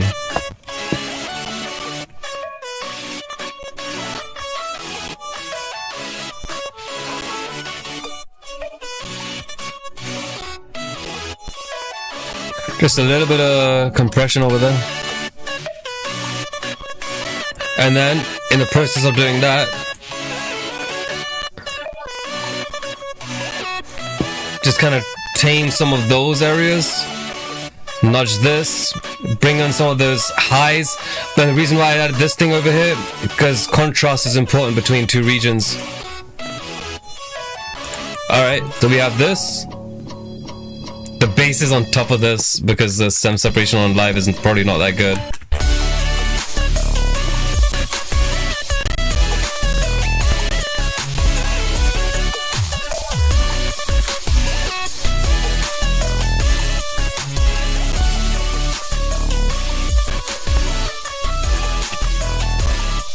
Your DC offset is still there. Yeah, your kicks need to be up a bit more.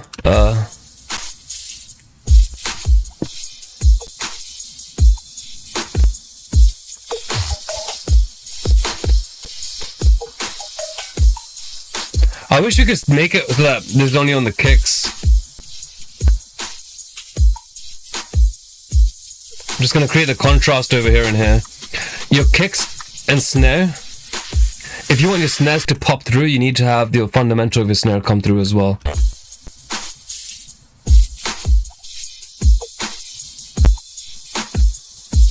Your fundamental will be roughly an octave of the snare, should be roughly an octave of your kick. Roughly.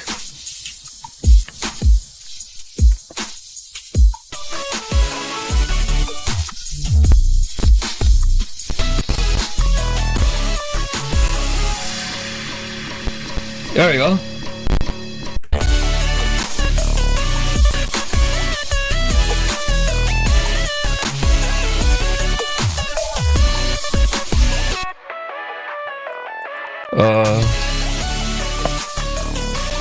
So now let's take a listen to what we're talking about, right? The dynamics.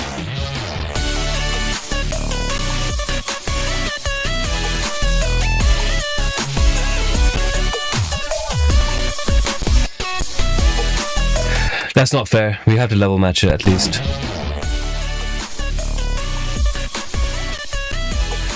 That's level matched. Okay.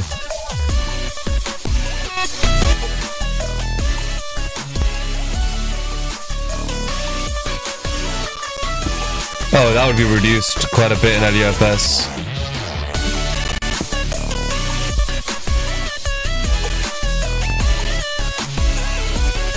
You hear the difference? The kicks are non-existent in this one. And this one?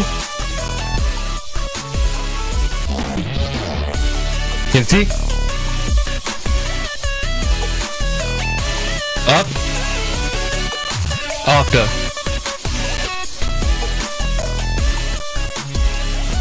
This one. Kicks don't exist. This one. You see what I mean? And you're going deaf in the process of it because it's so bright. And then after that, you can add your own compression and whatever that hell you want to add, right? You can put your waves. I mean, the Waves came out with a new compressor with maximizer. I mean, which is interesting. It's the Waves Ultra L4 Ultra. If you guys are interested in this, please feel encouraged to take a look at the affiliate link in the description, and if y'all can't access that affiliate link, that's all right, because I can send it right now. Yes. Okay, so this one over here is like stereo linking. Be careful of stereo linking, right? Now, stereo linking, I'm really glad that this version of the maximizer has this. I'm not too big of a fan of stereo linking.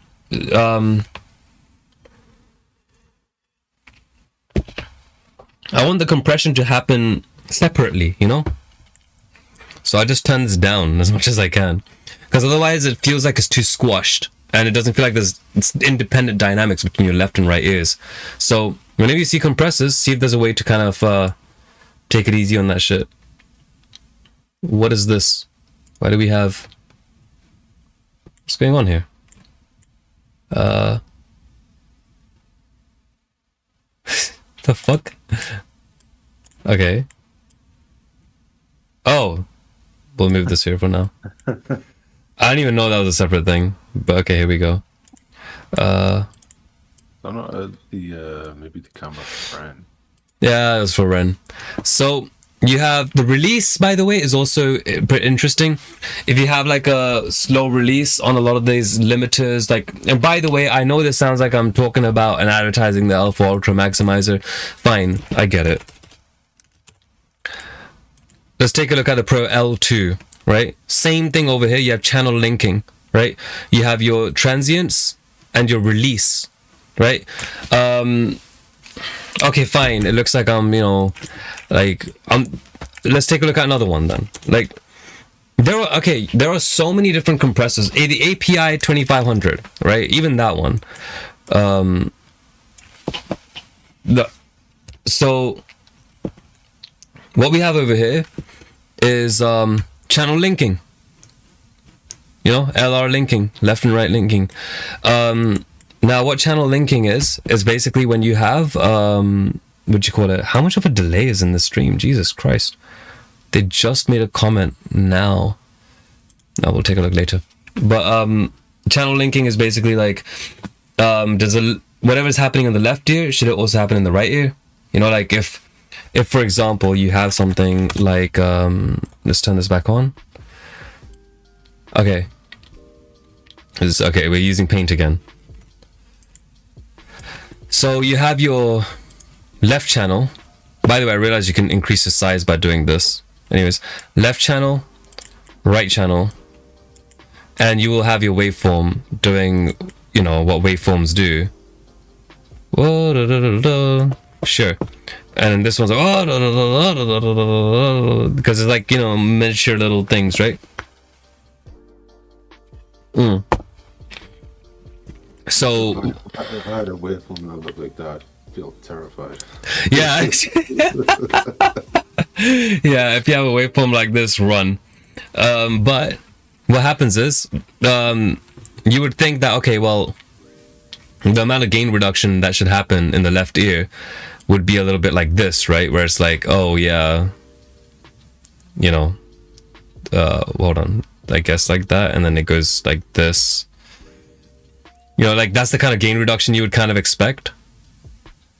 You know, because that's when the loudest signal comes through and that's what's pushing the compressor and so on, right? But in reality, what happens is this. You have this beautiful curve and then you also have that spike. And then on top of that, you have that other spike over here. And so when both of your channels are doing the exact same thing on the left and right ear in terms of the LR processing, they start to sound a little bit too even. And By that I don't mean stereo balanced, I just mean even, you know. Thanks for subscribing. They sound a little too even, and so when you have that, your width is not going to feel as good, it's not going to feel as wide, and that's why we have like channel linking, stereo linking, or whatever the hell you want to call it. The L4 Ultra Maximizer has this. The FabFilter Pro L2 has this, but it's transient linking, where it's like the compression of the transients, or the ducking of the transients. If there's a transient on the left ear, we should also reduce the right ear a little bit too, you know, so it's that over there. Now we also have that in the API 2500, where you are able to decide that, hey, I don't want my left ear ducking down to also duck down my right ear. You know, why would you want that much, right? So sometimes for some elements, fine, keep the channel 100, but it's also good to just reduce it just a little bit to kind of allow those left and rights to be a little bit different. You know what I mean? So consider whenever you're doing crazy compression and you're going ham with it, you don't know what you're doing. Now you know what channel linking is. Now you know that most compressors will already have channels linked. And so if you're on Ableton or something, what I would even do sometimes, and this is really unethical, so I shouldn't really talk about it, but sometimes I get a compressor, and let me get rid of this there. So I get a compressor and I will add a utility, right? So I'll put this right before the compressor. Let's first get rid of all of these other effects. I think we've made our point. Oh, by the way, you said the basses are kind of overpowering. After we put it through a maximizer and limiter and all that stuff, trust me, the bass is gonna mellow out relative to everything. No, I need to prove that point right now, otherwise this will sound really weird. Let's put it through. The reason why we're doing that stuff is because we know that it's gonna get wrecked, right? So let's see. We're prepared for it.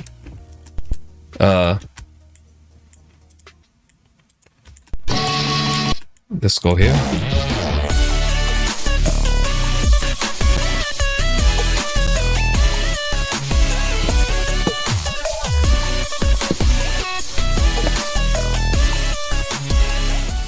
This is too loud for me.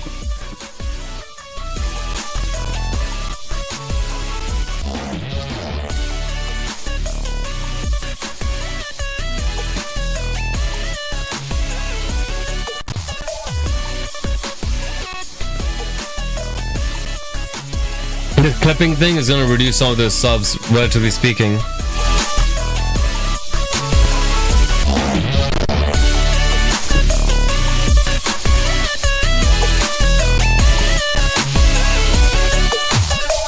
Now is the bass overpowering all the other sounds? No, right? Well, there we go. All right, let's move on. There's the thing I was going to talk about with the compression. All right, so in order to make sure that the L2 is doing what it needs to do, is not the L2, sorry, the compressor. Sometimes I will actually have like a util before it, right? And I will put these two in a group, parallel them like so.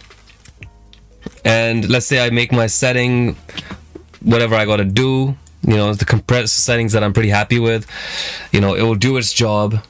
I'll do my attack times, release times, whatever I got to do. Maybe increase the release time just a little bit. I like fast attacks and slow releases. Not too fast, just a little bit's fine, just to make sure we don't get clickling and cracklings and all that bullshit, right? So a little attack is useful. Do whatever I got to do with the ratio and etc. Once that's done, I will drag this and copy and paste it inside of the audio effect rack. Why? Because now I have two instances of it. So the signal's coming in through this one over here, and the signal is also going through this one over here. The only thing is, in this one, I'm going to pan this signal to the left, and this one, I'm going to pan the signal to the right. This is before, by the way. I know Ableton's a little confusing because this stuff is on the left, so it sounds like it's doing this, and then doing this, then doing this. No, no. There's just a visual. We can turn that off. It's just a visual mode. But you can, but the way this works is, your audio goes in through here, then it goes out into this mixer. So it's actually, you know, 2, 3, and then this is the final bit, right? But why is my mic distorted? Oh shit, has it been distorted the whole time? Let me see. Maybe I can fix that a little bit. Windows has been messing with my audio settings. It's unreal. Let me see if I can turn this down. Is it better now? Okay. Whoa. It hurt to me the whole time. Wait, Oh my god. Sorry? I said it's. Oh, no, that's a different mic, isn't it? I mean, I've turned down my voice by like 10 decibels. This is the one that I'm using. No, it is not. Mic distorts clipping. Hey, you know what? How do it sound like? I need to actually see what's going on. That is actually no, yeah, that's way too much gain on your other mic. All right, let me see. It's because Windows settings. Going for the stream has like way too much gain. All right, let me see. It's because Windows settings. Going for the stream has like. Holy shit! That's what it sound like. Holy crap!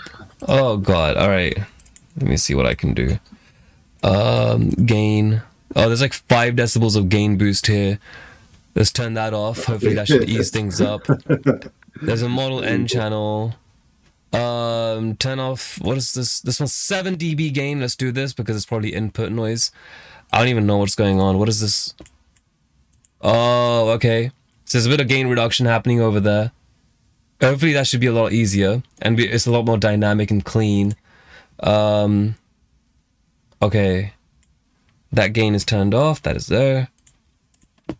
It's so cool. I can do troubleshooting like on stream because it's still technically audio. Let me see if I can go back on YouTube. See what it sounds like. I might be using the wrong mic. Well, let's take a look. Properties. No, I'm using the right mic. It just likes to kick my ass. What does that sound? No, I'm using the right mic. It just likes to kick my ass. What does that sound? No, I'm using the right mic. Okay. It's better. It's just, that's not my end, but it's better. Yeah, that's not too bad. That's a little bit better. I mean, it's tolerable. So that's the thing in production, right, guys? Sometimes if you're just in a rush and you don't know whether you should make the decision or not, but you're not happy with what it is, but you don't know how much to add, just adding like just a little bit is more than enough for that moment. But this is something I definitely need to address. How about if I try?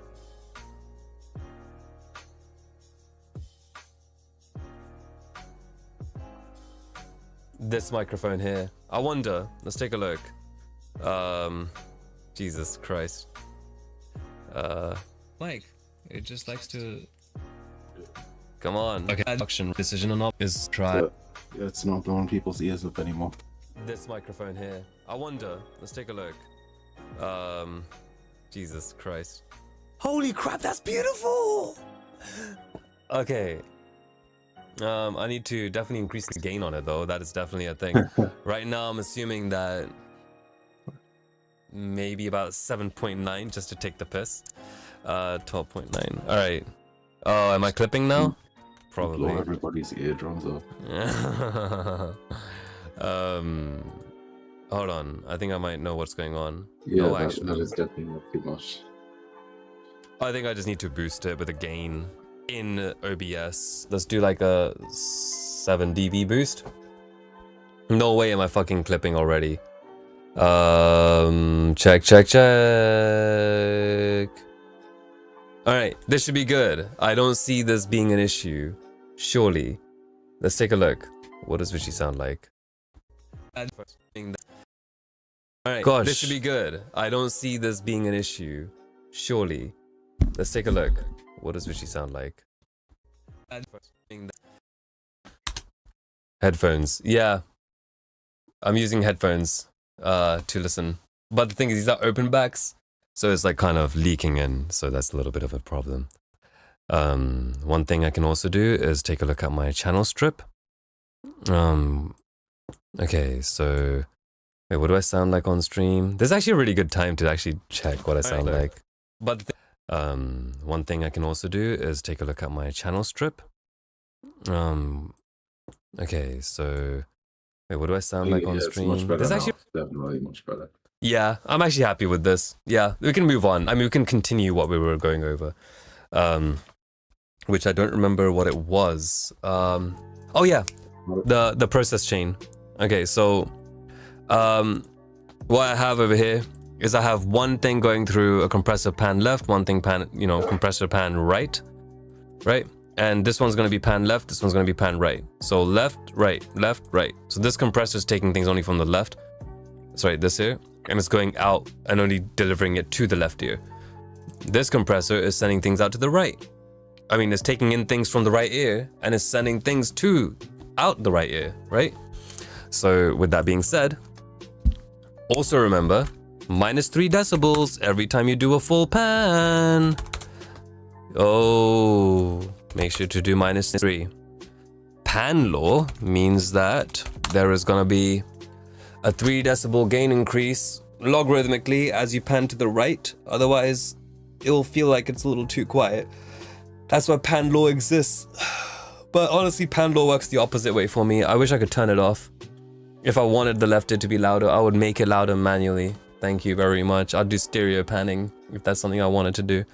But when we do this, what we basically created is compression that is happening independently in your left ear versus your right ear.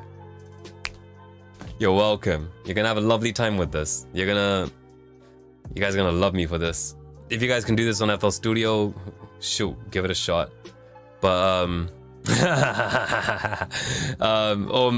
mean, to be honest, even Cubase has this issue. Anything like Reaper can do it, Studio One can do it easily, Ableton can do it, but Cubase has problems with this. And honestly, frankly, I've been getting sick of the freaking Cubase community lately.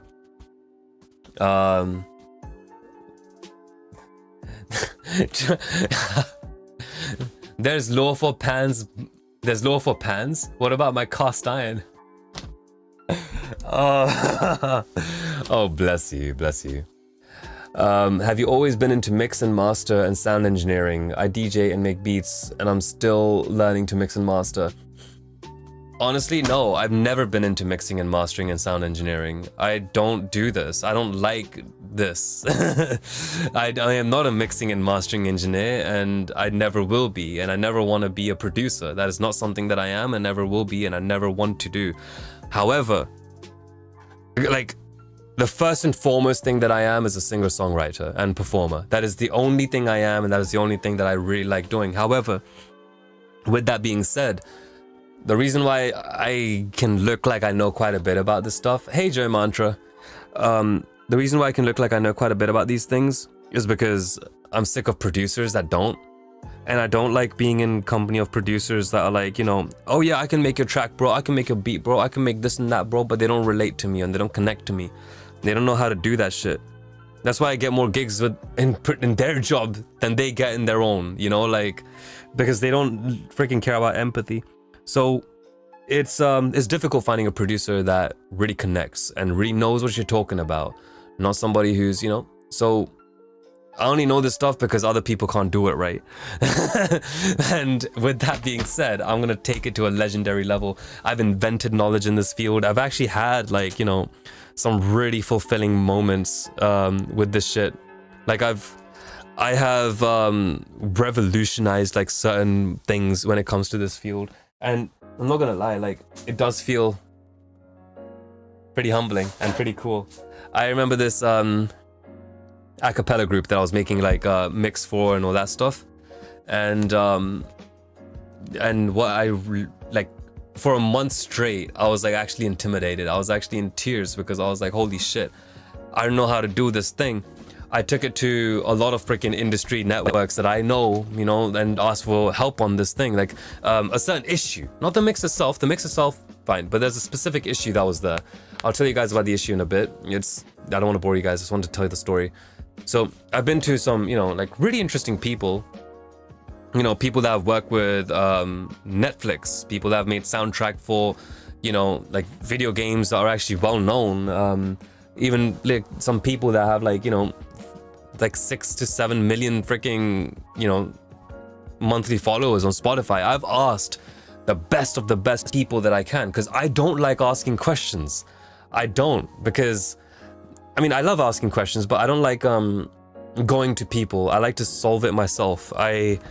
I need to solve it myself. But this was something that was actually tripping me the hell out, this issue. And I went to them, and when I asked every single one of them, the industry freaking standard, like the toppest of the toppest tier of engineers that I could ever freaking lay my eyes on, I asked them, can you please help me with this? Please, I don't come to you guys often. I need help with this thing. And all they could say is like, I don't know what you're talking about, dude. This sounds fine. Sounds great. There's no problem with this. This sounds amazing. I'm like, well, you don't get it, man. Like, and so, yeah, in those moments, I'm just like, okay, well, it seems that, like, you know, and I point out the issue, and I'm like being really precise about it. Like, oh, this is the exact issue. Can you hear it? So the issue was to do with how the room mics for one of the songs was really reverberated, and they were reverberated for the other ones too, but one of the songs was a little bit more poppy, and we didn't want the decay times from those microphones. And if we remove the room mics, what ends up happening is the entire mix feels a lot thinner. So you can't just, you know, those reflections had some things going on. The convolution or impulse responses of the room were doing something naturally, and you can't also just throw on a reverb and make your whatever. So I asked them, and I told them what the issue is, and they were like, well, dude, I mean, that's just what it is, you know? Like, some tracks are gonna sound like that, and they won't be cohesive in an album. You just gotta deal with it. It's too much work. But so for a month, I realized that, holy shit, I am really intimidated by this challenge, and I wasn't able to get it down, and I was really, really terrified. I cried. I literally cried because I felt like there was something I couldn't do, and I was so freaking intimidated. And then afterwards, I found that, you know, I don't know, I spent a little time, and I found that, like, wait, why is, oh, right, there we go. So I found that, like, I was intimidated. Like, I've never been intimidated in the music scene ever in my entire life, like, ever. Never. Right? Even when I was doing live performances, that shit never terrified me, even if I was, like, shit at singing. You know, I went out after, like, some really freaking pro singers, incredible performers and things like that. But I knew how to, like, entertain and grab the crowd again. And even if I'm singing shitty songs, I know that they might think that, oh, the previous guy was better. They might compare whatever, but I know for a fact that 20 minutes after I leave that stage, they're gonna think of me. Like, I know what I'm doing. I'm really working hard at it. So I've never been intimidated. If something was, something was better than me, it's not something that's better than me. It's something that's a competition. And this is why that month, like a few months ago, was one of the hardest and most difficult things to get over.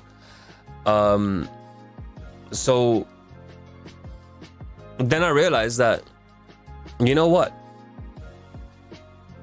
I am sweating so much, you know, I'm spiraling so much, and I'm terrified and this and that. But at the end of the day, I need to know what I'm actually scared of. And I found out that the thing I was really, like, my greatest competition was me.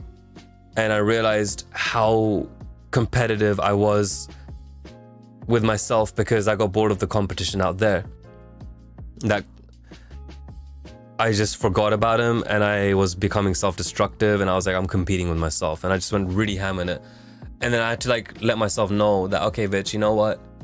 You don't have to compete with yourself. Just tell yourself to chill out, you know, relax, you know, just lay in bed, just do whatever, just deliver it as is. You know, I can do that. It's not like anyone else could have done it better, and I got paid already, so it's fine, right?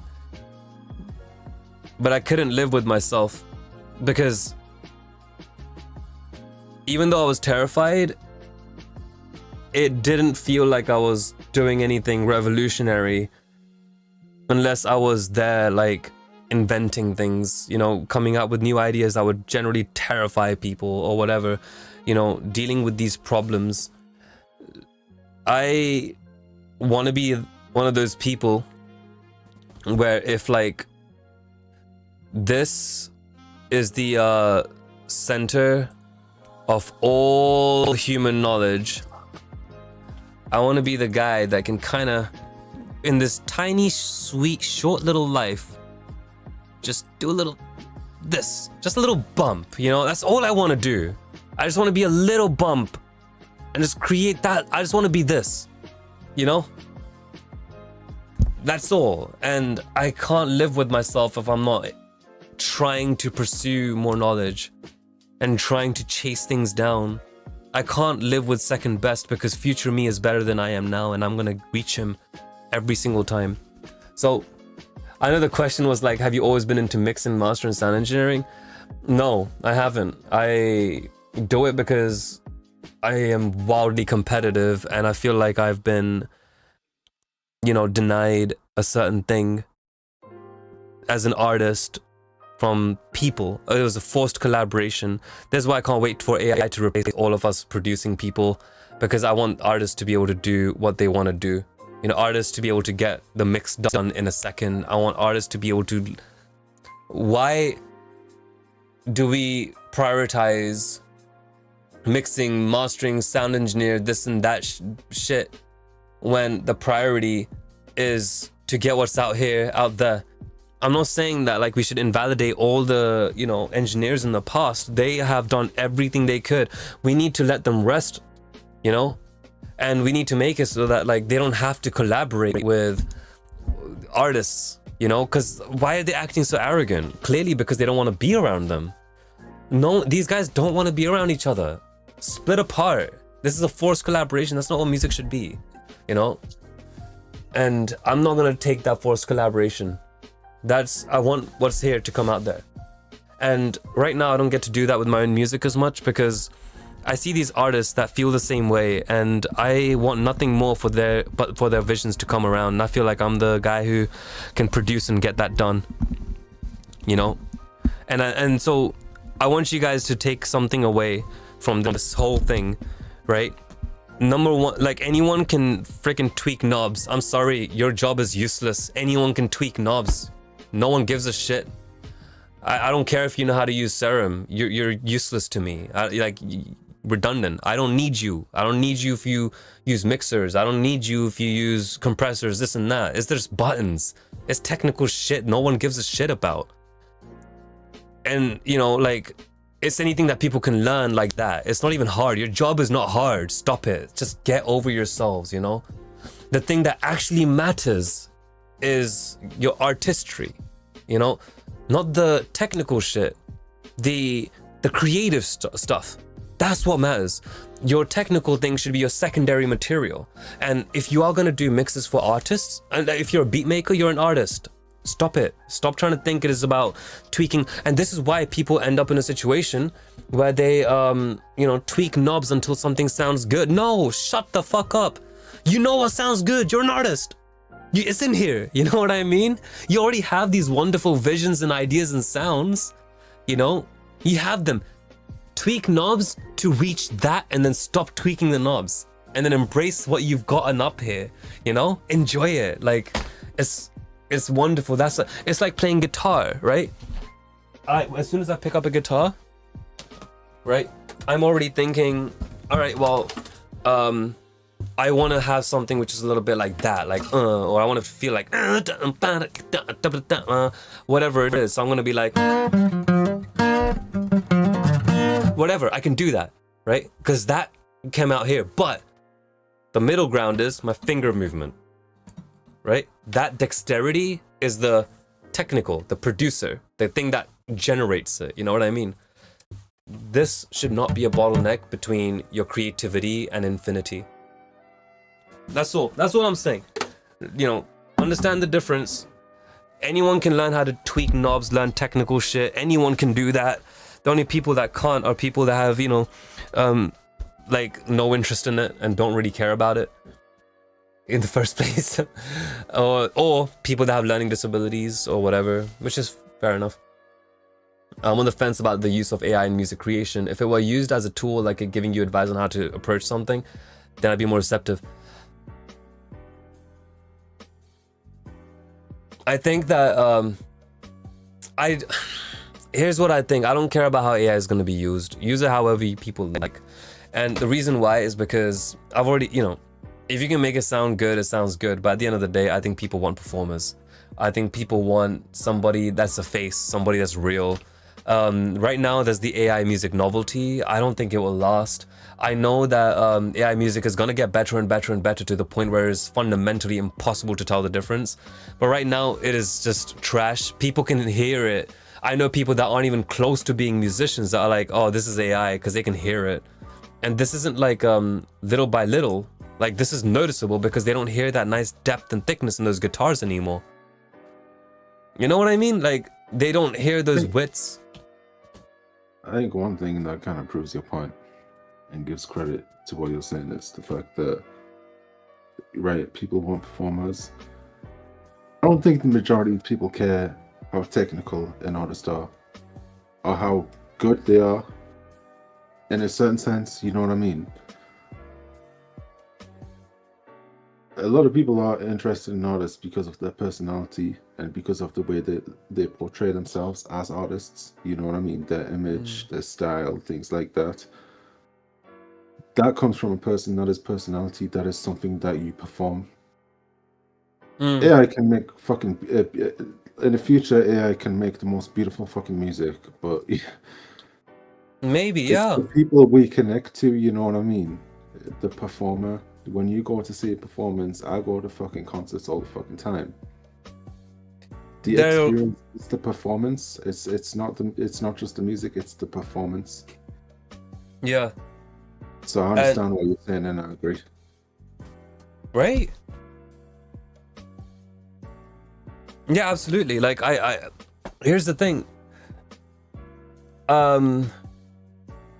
I'm not anti-AI, I'm pro-AI. I want AI to do everything that it could ever imagine. I want it to be like, I want AGI to happen.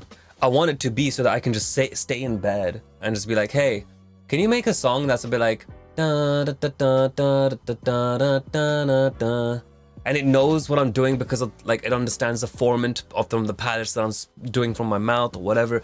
I want it to be able to do all of this stuff. I encourage it. Please do it. I want it to be to the point where I don't have to mix my own shit anymore. That'd be great because I've got ideas, homie. I want to get it out there. In fact, I don't even want to... Actually, I do want to come up with ideas, but I want it to get to the point where you don't even have to come up with ideas anymore. I am so pro AI, but the thing is, for a fact is that I know it won't happen, and that's okay. You know, it won't happen in the ways that we think it will, or we want it to, or we don't want it to, or the ways we're terrified of it. It won't happen. It just won't, because we need performers. We're not, and the whole thing with Hakuchi no Matundi Kintu Manuji Boo, fucking blue hair anime girl, whatever her name was, Hakuna Matutu anime girl. Matuni blue hair. Hatsune Miku, there we go. Hatsune Miku. Yeah, this one. They had like a virtual live performance of this person where, like, you know, the 3D thing, and there was also like a 3D Tupac and all that stuff, where, like, you know, on the hologram and all that stuff. It won't last for, I mean, that would, they don't do as much as you think. Tupac thing was a long fucking time ago. That was like in 2010, I think. Yeah, but it's a novelty. It's a novelty. It was beautiful when it happened, but it was a novelty. No one's actually that, I don't know. It just doesn't sit right with people. I don't think so. They have to, you know, the same way 3D, right? In cinema, that was a novelty, right? No, actually, that wasn't a novelty. It was a novelty, but it was also a spectacle. It was to do with, 1930 cinema and yeah. So novelties and things, they won't. I don't think it'll happen. I think we'll need a lot more generations until this thing even becomes close to a threat. All of your jobs are fine. Don't worry about it. Yeah. It's on the job. If you're working at if you do manual labor, if you work in an office, maybe. It depends. Music-wise, I think you're pretty safe. Yeah. If you're in tech, you're pretty safe. Teachers are probably safe for now, although they are coming up with AI teachers, but I don't think it'll go anywhere anytime soon. And for the people that do appreciate AI and like that stuff, I'm so sorry. But the way that I'm seeing it is the same thing I've seen. I know I'm not trying to sound old, but like I've got a little bit of experience in life, right?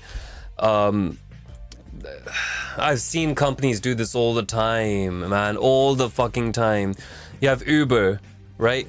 They went like this and boom, like the best service ever. They were the best thing ever. Like, holy crap, you know, like Uber, you can like $5 you get from A to B, like, whoa, like that. Like, you know, they boosted the shit out of consumers. Then they started to look after the drivers, which meant it went down here, so it kind of stayed at a nice even like 78.5 whatever. Then they became super greedy with things like surplus charge, this charge, that charge, whatever, and they just made it into the market and they're fine now. And Uber, Deliveroo, yes, there were other people that also did it. Uber is not the only one to exist, and I'm bringing this up in a sarky way because of a certain reason. It was with Uber. Netflix, same thing. Whoosh. Actually no, Netflix was like this, and then new business model, whoosh, and then it went down and went down and went down and went down, whatever, right? But they do this, and then AI is right now, I feel that it's like, oh, ChatGPT came out, it went like this, and it's not even at the point, which is like up here. It's impressive, but for what AI is, it could have been a lot more. I'd say it's less impressive than Uber almost, but I think we're on a downhill right now. I mean, no, it is more impressive than Uber, but for the time that we're in, to all the things that we've been able to accomplish with it, to everything from AI, like we're talking AI, artificial intelligence. How can that needs to be so mind-blowing, that needs to be unreal, but I've been bored. These chatbots basically are hardly doing a good job. There's been so many failures. People can't take their orders correctly because they're using AI. There's just so much failure. You would expect this to be through the roof. But now I think we're around here and it's just gonna be slowly descending down. We're done. AI's cooked. I mean, it's gonna get better over like the next, like the hype is there, it's done. But whatever we accomplished in the last 5 years is gonna take another 10 years, maybe 15 years. I think there's a half-life of the acceleration of process by like 50%, you know? Well, that's not really a half-life. Half-life is like how many days it is, right? I'd say it's a half-life of 5 years of the acceleration. Every 5 years, it will half in speed. So after 5 years, to make the same progress from year 1 to 5, but from 6 to 10, it'll take 10 years to do. Can you read my other track? If no one other tracks lined up, we can do that. The soul that AI can't create. Yeah, absolutely. Not yet. I want it to, but it can't. AI people. Which what sucks is that I've actually got great ideas for these people and I've shared them with people and they still don't create it. I'm like, you guys could be making so much money with it. But they're like, no, we want to make another sample flipping website. Alright.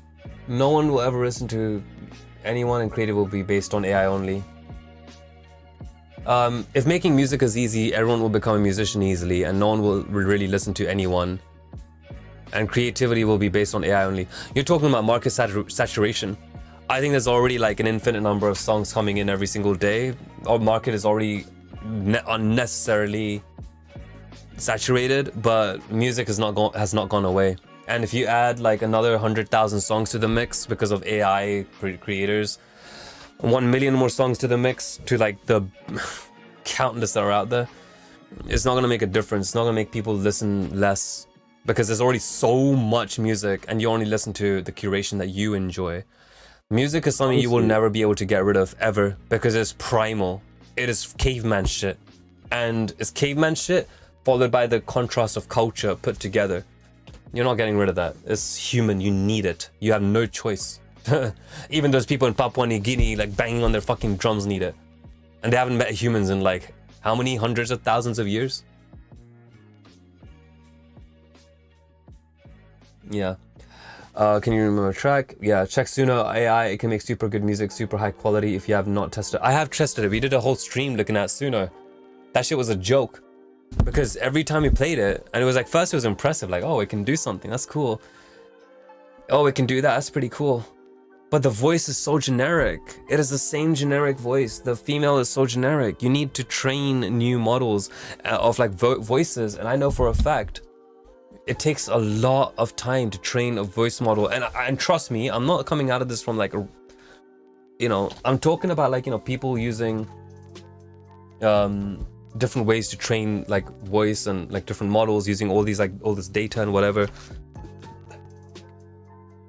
It won't work out because it takes forever, and training is really difficult and a lot of time. We're not talking about voice model training for speech. That's completely different. That is so different. You can take my voice from these streams and you can turn it into like an entire new guy to do this stuff, and it'll be like a 90% there, right? I think my voice would be a lot more different because I do like weird things with my voice, but with that, even it would take like, let's say, a little bit to train. You could just probably, with the 145 hours of streaming content that we've done so far, 35 streams with an average of 4 hours each, that's about 140 hours. So you could probably take that and turn it into like but yeah, for singing it's a whole other thing. No one actually realized that, but a lot of famous TikTok type of music is actually AI generated. It won't be it's okay as background though, you know what I mean? If it's like TikTok, I think AI is great for making B-roll music, and I hope people do that. I don't want people coming to me and spending 150 or like pounds for like a freaking 16-second B-roll audio. What is this? Or like 450 for like a 3-minute track just to have as B-roll. Like, come on, man. No, don't keep that shit away from me. Keep that away from everyone. Use AI, please. You should. You've got other things in your budget. But if you can afford it, we can have some fun, and you'll have a great time with your production, and you'll add something. You'll retain some audience. I can make that happen. The best thing about Suno is that you can have singers from other languages than English. That is true, but it's still really generic voices. Oh my god, are we doing this? Seriously? Okay, let's take a look. Suno.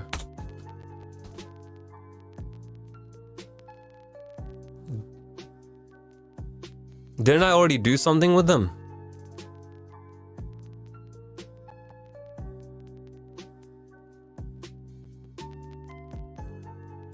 Yeah, I already made a track with them.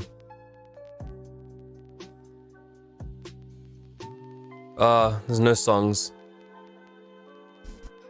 I'm sorry, like, we can do something. I'll give it my lyrics to a song and we can give this a shot, but I guarantee it, like, we've tried this. Verse.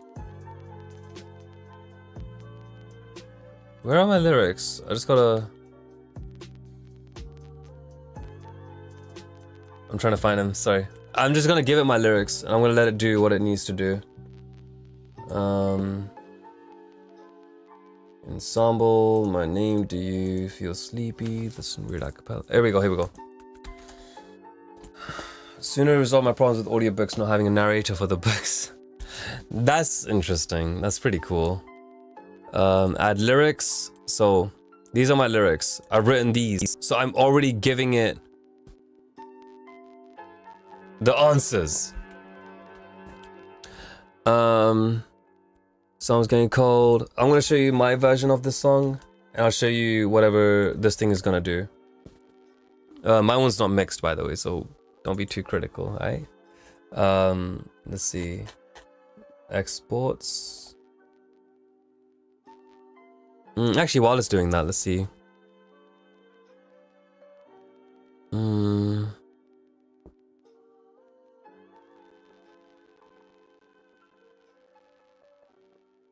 Okay, fine. This song style is a dark, angsty, passive, aggressive, 4 on the floor. Let's make this a bit bigger so you guys can read what I'm typing. Oh, okay, I guess we can't. All right. A dark, angsty, vocal gender, we'll make it a male. Lyrics mode. No, I have manual. Don't do it. Weird. Song title. Call it histrionic. Alright. A dark, angsty, passive aggressive. 4 on the floor.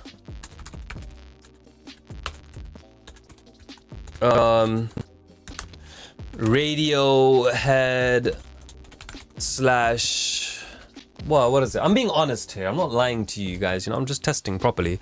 It might even be really good. I want it to actually be good. Radiohead, not Coldplay.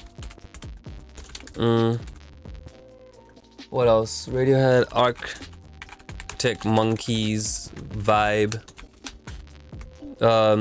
Small, heavy guitar chug bouts.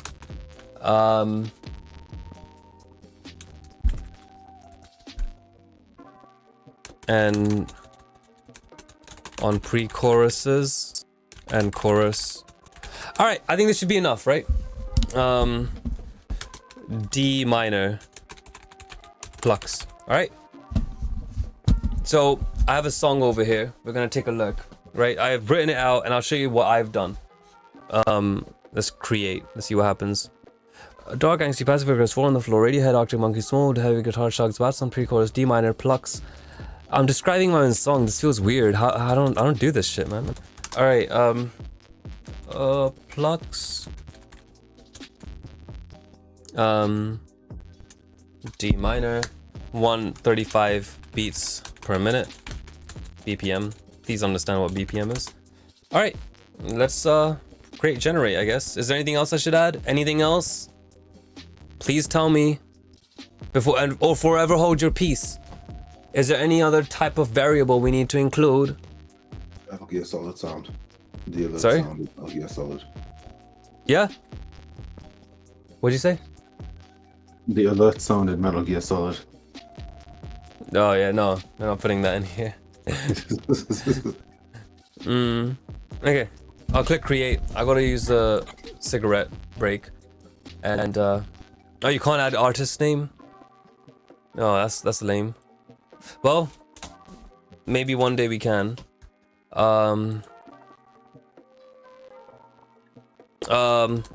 Mostly heavy bass on pre-chorus, but mostly bass.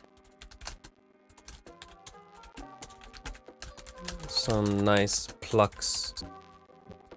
Low plucks. Alright. That should give you the Arctic Monkeys. Alright, that's fine. Let's click create.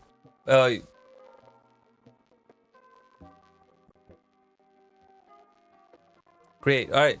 I've offered forever hold your peace. We're gonna see what it's like. Is it done or is it doing it now? Oh, it's doing it now.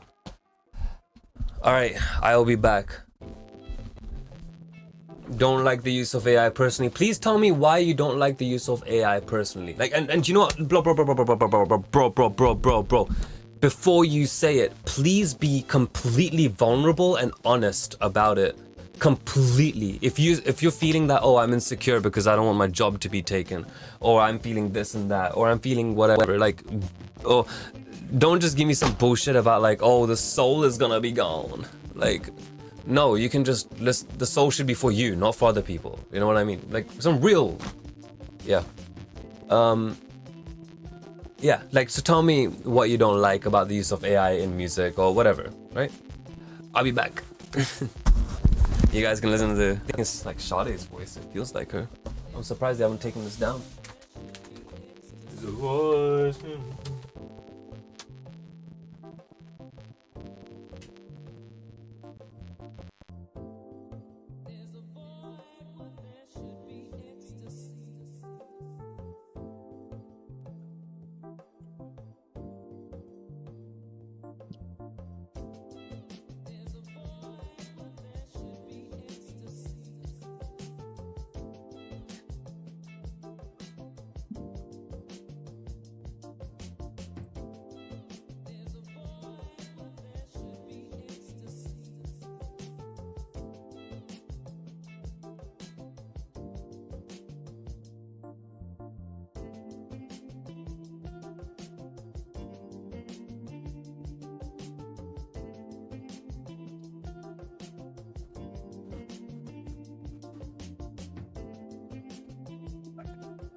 So do you mean like using it as like an accessibility to like,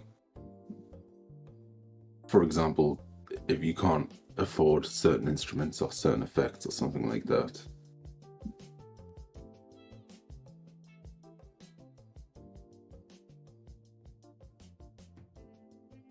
Like literally you're just using it as a sound source, as an instrument, and that's it.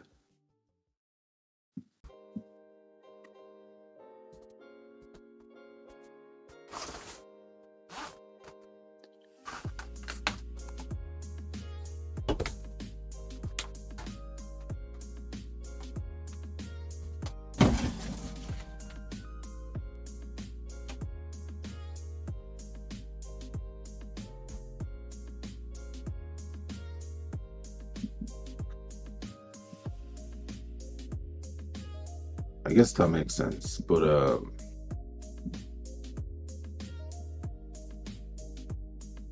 no, would you not feel like that's a good reason to like get into things like sound design more? Because sound design, you can turn a really shitty sounding instrument into something beautiful.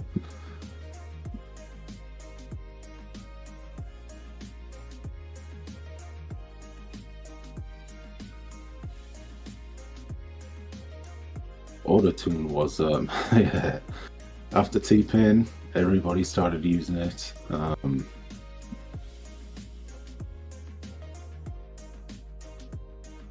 was a story that T-Pain actually cried because Usher said that T-Pain ruined the music industry because of auto-tune.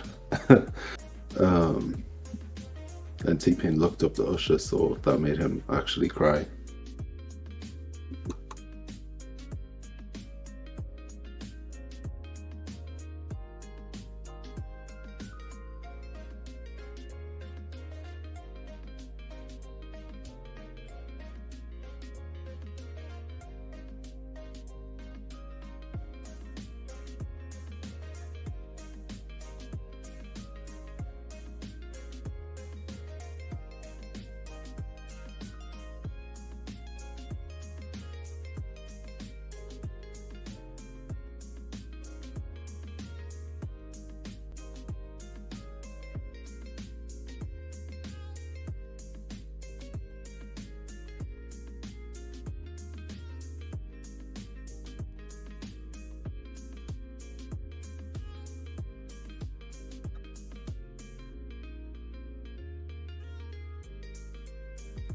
Also, you use that as like for instruments rather than being the actual instruments.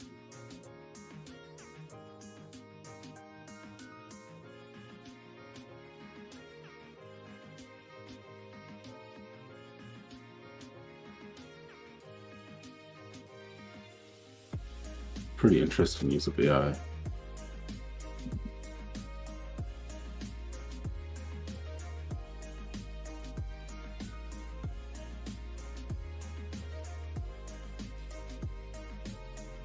Yeah, that's the thing with AI music. Like when you're just using it like this, like just generating a song, is it tends to feel pretty generic because, like you said, it's just based on music that's already been made. So it's just creating like a generic like Let's take a look over here. like mashup of all the different things that it has access to. And obviously that's not going to work. It's not going to feel new when it's just doing that. Aren't we just a mashup of things that have already existed? I guess so, but you know, we have our personalities, our life experiences and shit, and you know, those cannot be recreated. Let's see. You can't recreate your life, you can't recreate your personality, you can't recreate who you are, where you've been, where you come from, where you're going, things like that. Let me see what Radar said. Say if you created a melody on the guitar, you can go into advanced settings, say recreate 85% similarity to original, so you're still creating your own melody, you're just getting back a better version with better sounding instruments. When you hear my track, you can hear how I use AI. Yeah, I use AI to help me stay through huddles I can't overcome. Example, I write my own lyrics and make my beats, but I'm not a good singer. AI helps me with vocals. You could play a melody with crappy piano and get the most beautiful sounding piano back. Yeah, I mean, you can get nicer tones. That's amazing, yeah. Remember people throwing shade at autotune, now everyone is using it. Yeah. I'm trying something new where I pan the Suno version left and right at say 30%. This is what I got. Authentic creativity and originality. AI generated music analysis tends to be based on existing musical data and patterns. What we do nowadays, right? I mean, everything that I create is basically just that anyways, right? I mean, anything you guys create is basically just that anyways. Especially the people making like R&B, trap, hip-hop, anything like that. Any, like, you know, of those styles, rock even. AI lacks the ability to generate artistic innovation or truly original and unexpected new musical styles. It has the ability, but Suno and these things try making it so that's not the case. I feel like most of what we make, there isn't originality to it.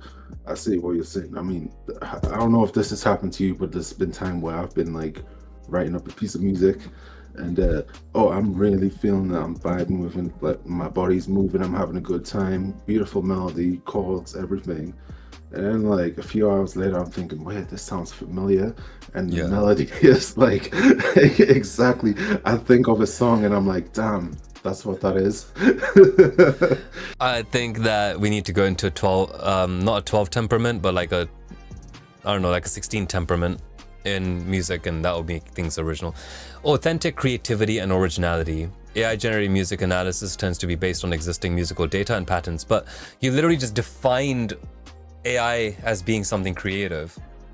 You've said that AI is creativity in an authentic level, because the definition of creativity is the use of imagination on using original ideas to be inventive. Hold on, let's actually Google this. Definition of creativity. The use of imagination or original ideas to create something. It's almost as if I've seen this before. No. Yeah. It's basically that. Producers whose sample is cool, you can generate copyright-free samples without stealing. Alright, well, let's take a look, right? By the way, I'm not saying that, like, you know, we need to ditch engineers or whatever. I'm just saying something else, but we'll come to that. All right, so this is how it took my song, right? Should I play my version first or should I play this thing first? What would be the least biased towards us, against us?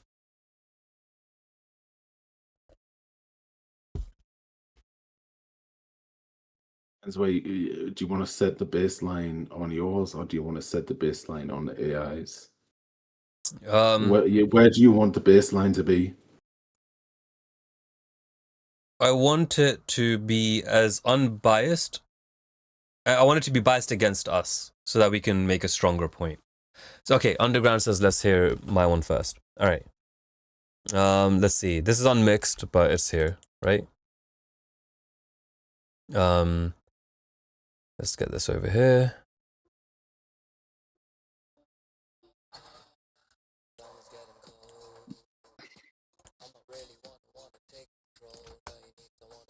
You guys can't hear that. Let me make it so it's this.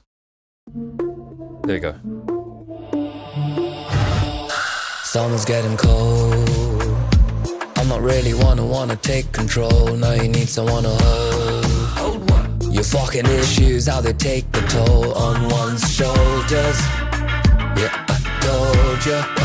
Keep it to yourself, my darling, hold ya. So closer. Seen it all before, but how you tell me? If I was a friend, I would wanna listen. Things about you been slightly different. Blinking twice, then sad I missed one. Telltale sign that you're not fine. Like it's real personal, yet you share your shit online. I got problems, motherfucker, but cause I do it right. Don't mean that your burden is entitled to my time and my shoulders. Yeah, I told ya. Keep it to yourself, my darling, hold ya.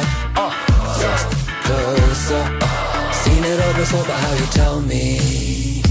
If I was a friend, I would have to listen. Rabbit hole suspicions, it's a habit or conditions. I know vanish from some fictional compassion, which I'd give to you, thinking that you tell me.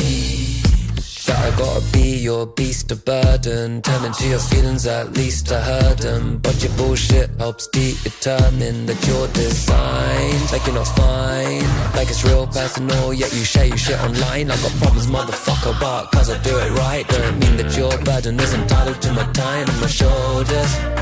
Yeah, I told ya, keep it to yourself, my darling, hold ya. So closer, seen it on the shoulders. Yeah, I told ya, keep it to yourself, my darling, hold ya. So closer, seen it on the side, but how you tell me, you just wanna tell me.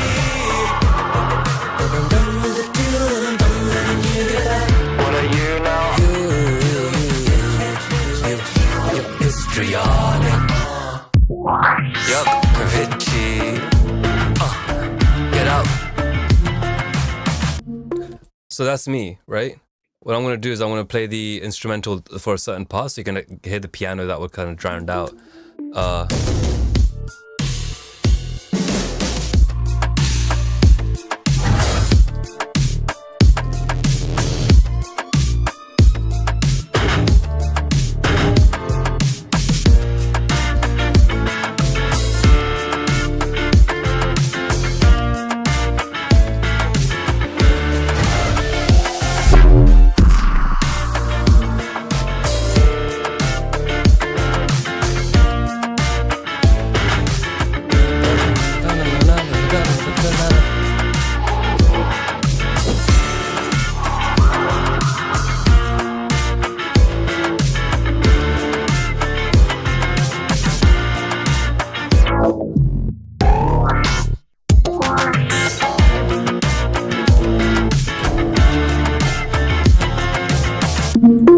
Oh god. So there's that, right? So that's my one, right? You heard all the pianos, you've heard the little sound effects in the back, and like, you know, the sirens blaring because someone, you know, smashed a car window. You can hear the pianos going like a little bit Halloween-y, you know, a little bit all that stuff. This is the best versions that Suno has made. So let's take a look. I haven't heard these yet, by the way.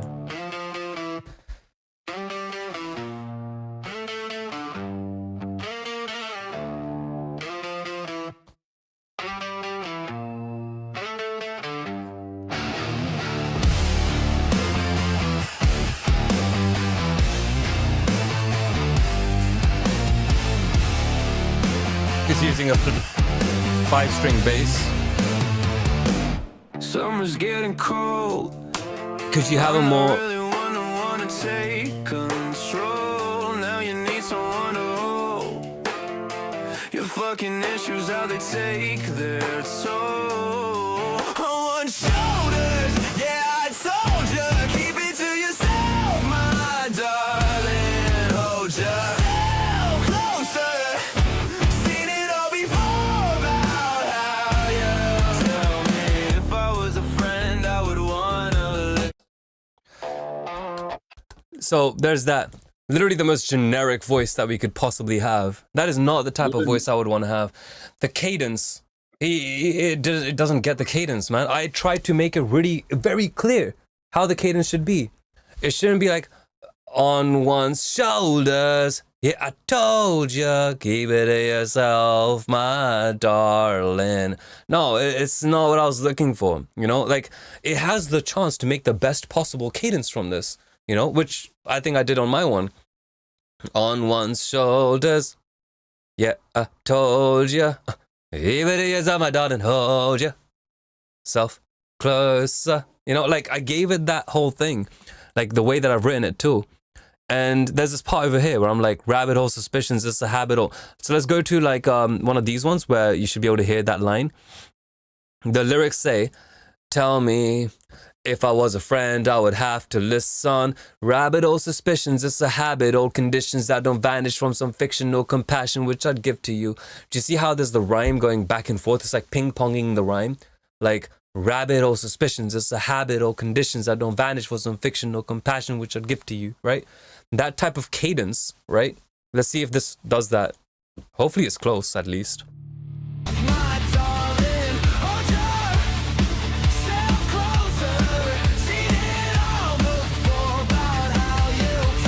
this.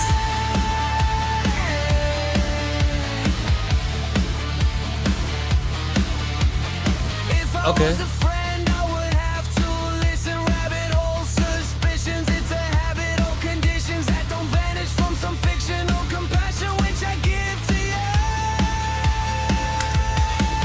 You see the difference? It doesn't get it. It doesn't get it. It's supposed to be rabbit hole suspicions is a habit or conditions that don't vanish.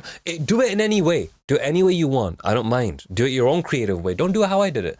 But you got to understand that, like, you know, there's clearly a cadence of rhymes which this AI is not able to understand, right? That's why it's not able to lean into those different things, like the different strengths of the lyrics that are there. You know, it should know that if I say rabbit hole suspicions, it should rhyme with habit old conditions, vanish from some fiction, no compassion. You know, like, it's supposed to know this, but it doesn't, you know? Like, maybe the second one will, right?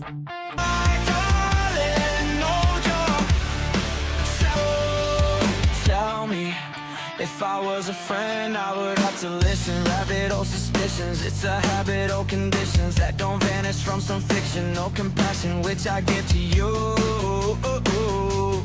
Thinking that you tell me. It did a better job in that one, but I think it got so lucky. But at the same time, the way it did it, it got lucky because of the cadence, but the cadence didn't work with the music. It only did that because it saw a bunch of lyrics and it tried to fit it in as much as quickly as possible, you know? So, yeah, it is a different vibe. You can put it in, match your cadence with a different voice. I've done that. Yeah, try that. Try that. Wait, you can put your own acapella? Yeah, do you have a acapella stand? Probably, yeah. Do you have just the lyrics? Yeah, I can probably find it. Let me see. Yeah, try that. All That'll right. be interesting. That'll be very okay. If it does this interestingly, that'll be cool. Vocals only. Need something with vocals only. How they take the toll on one's shoulders. Old. Okay, I found the dry version of my vocals. Summer's getting cold. I'm not really one to darling hold ya. Things about you, been see your burden. Told ya. Oh, we don't have the harmonies. My burden is entitled to my time and my shoulders. I'm gonna give it. You don't want to keep the harmonies. Let it figure that out itself. They could do its own harmonies. Oh yeah, it should be able to figure the harmonies out. It's not even hard to do harmonies. It's just basic freaking information. All right, let's try this. Right. This is called Final Vox Dry Effects Only. Histrionic _ Final Vox. Oh, there's harmonies over here too. Oh, there's these as well. So we should have some. Now we'll give it dry because I don't want it to. I don't want it to get scared with like reverbs or whatever. So let's try this.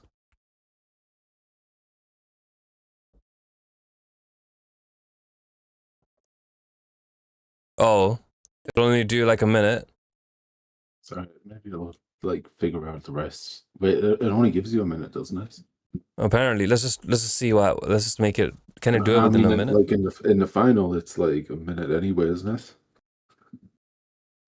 The ones up there are 1 minute. The ones that are generated with 4.5, they're. Yeah, so it doesn't make a difference. It's enough to go off. Okay, should be enough to go off of then. Uploading clip. All right. In the meantime, while this is happening, let's take a look at some other things that we've been sent. Because I'm actually excited to hear some uploads. So we've got Garbage Man. Thank you very much for your submission, my friend. Anonymous. I think we've done this one. We high cause we lit. All right, let's see.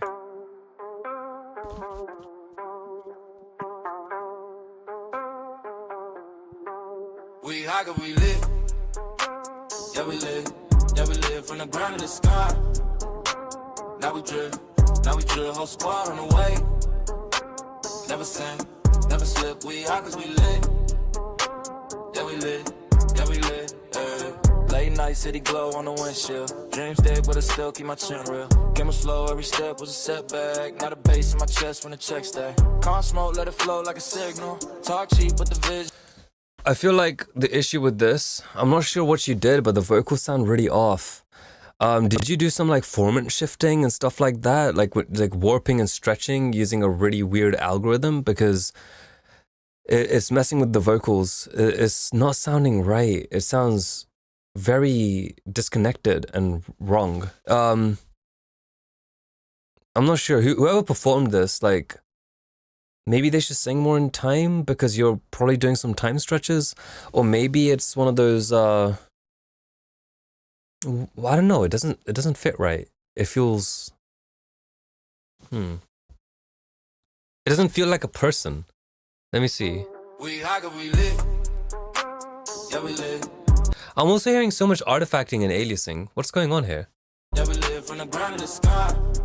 Yeah, like I'm hearing artifacting and aliasing on like the lower mids. Is something. Hold on. Let me see if I can just get it recorded in here. Maybe that might be a good idea. Let's see. Let's record this. And let's put this over here.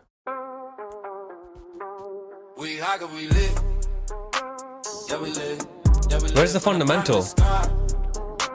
Now we drill, whole squad on the way. Never sin, never slip, we hot cause we lit. Yeah, it's in the lower mid sides. You hear that? You hear that? You hear that? You hear that? You hear it? You hear it? It's so fucking obvious. It hurts. There's the let me see if I can. Let me open it up. We'll show it. You just have to fix that. I don't know how or what. Did you get an acapella? Maybe. I'm not sure what it is, but listen to the vocal. Doesn't that sound like aliased and artifacty and like formanted? I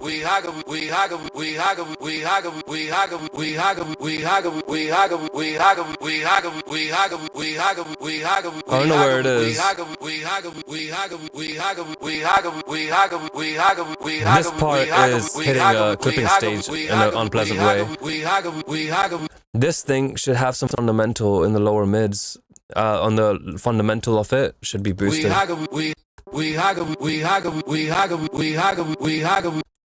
This should be on the vocal, right? No, this should not be on the vocal.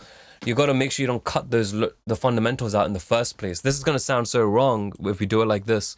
You can't cut the fundamental off a vocal. You shouldn't do that. You can tame it, you can increase it, but you don't cut it. Like I feel like what's happened over here is something a little bit like this.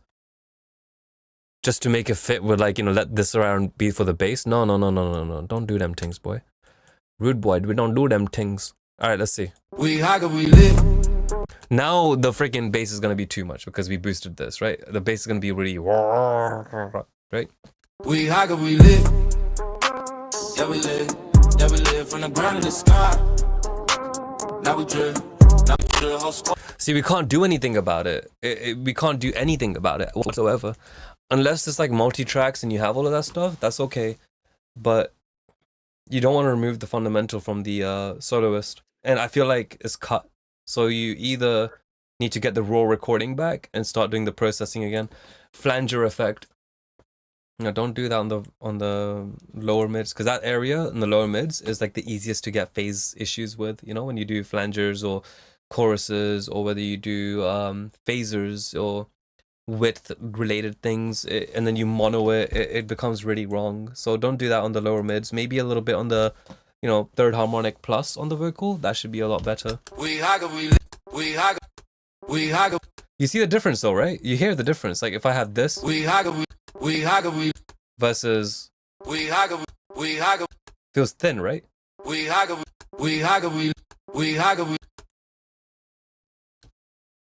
You okay there, bro?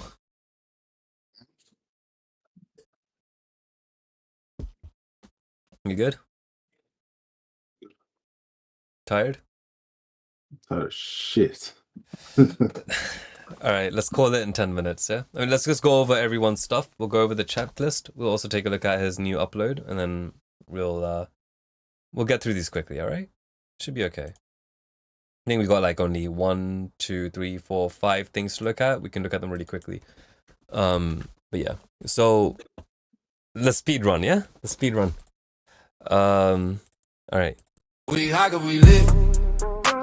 Yeah, we lit. Yeah, we lit from the ground to the sky. Now we drip. Now we drill, whole squad on the way. Yeah, don't remove the fundamental We high 'cause and we lit. Yeah, we lit. Yeah, we lit from the ground to the sky. Now we drip. Now we drill, whole squad on the way. Never sing, never slip. We high 'cause we lit. the dong dong dong dong dong, that thing, it's okay where it is in the frequency area, but the reverbs need to have some highs coming out of it.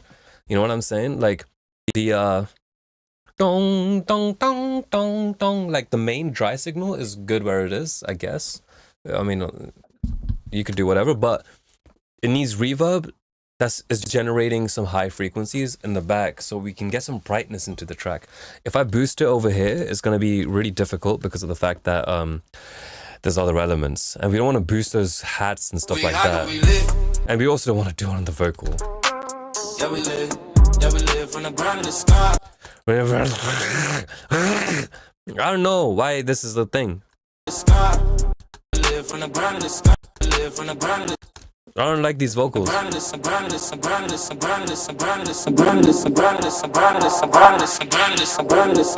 There's a massive chunk of formant noise around here from 400 hertz to 4000 hertz. Take it easy. If the vocal doesn't sound natural, ditch it and get another one. Because, yeah, no, this isn't good. The vocal isn't good. The processing on it. Let me make it a bit more obvious.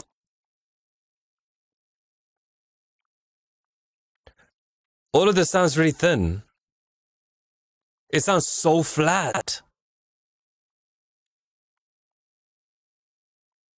What is this? What's this over here? I don't know what this is. You don't want that here, bro. Yeah, we live. Yeah, we live. Yeah, we live from the ground to the sky. Look at that. There's so much crap over here. This is, yeah. So, just that. Other than that, I think the beat, it's alright. The beat's alright. I like it. It's not too bad. I mean, it just feels a bit off. I'm not sure why. Did this thing do its thing? Oh, it gave this one. Alright, let's quickly listen to this. What is this? Play it. I think you're finished. Summer's getting cold. I'm not really wanna take control. Show slightly different. Blink. It did nothing. Alright, well, I think we're done with this. What the fuck? What is this? Create song radio remix open in studio. Yeah, man, I wish AI gets that quicker because it'd be more funny. But yeah, okay, let's see. Let's close this. This is gonna be interesting. We looked at this one. We had because we lit. Dream stay, but I still keep my chin real. Came slow, every step was a setback. Not a bass in my chest when the check stack. Can't smoke, let it flow like a signal. Talk cheap, but the vision official. I don't rush, I just move how I want to. But it's life from the dust that I come through. No shortcuts, yeah, we built this lane. New altitude, now we feel no change. Same roots, but the view don't change. I stay me while the whole world change. We high cause we lit. Yeah, we lit. Yeah, we lit from the ground to the sky. Now we drift, whole squad on the way. Never sink, never slip, we high cause we lit. Yeah, we lit, yeah.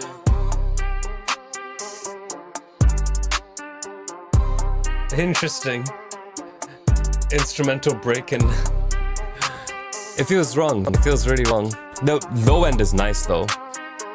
The bass is good.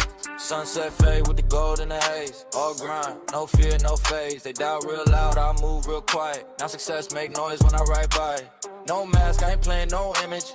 Just me and a spark in my vision. Real ones with me, that's a lifestyle. Long road, but the ride feel wild. If I fall, I bounce back twice as fly. If it's dark, I still light my sky. No looking back, that chapter closed. New smoke, new dreams, same soul. We high 'cause we lit. Dude, are the vocals AI?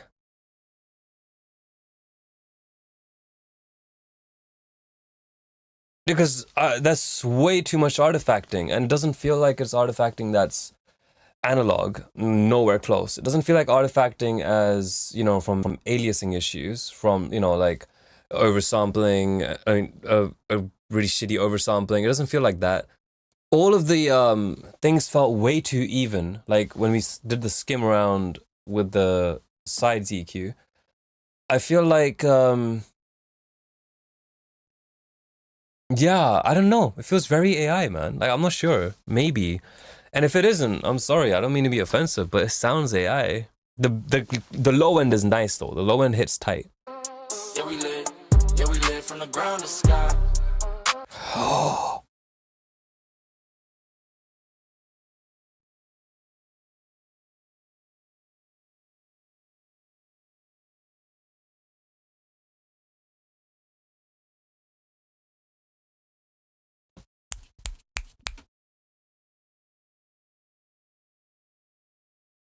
Bro, I might have just cracked something.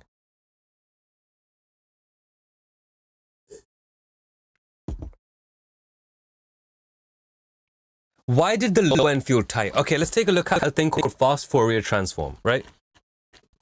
What is fast Fourier transform?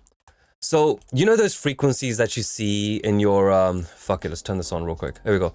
So, let's break this down, all right? Let's take a look at this EQ, and let's take a look at whatever it is, right?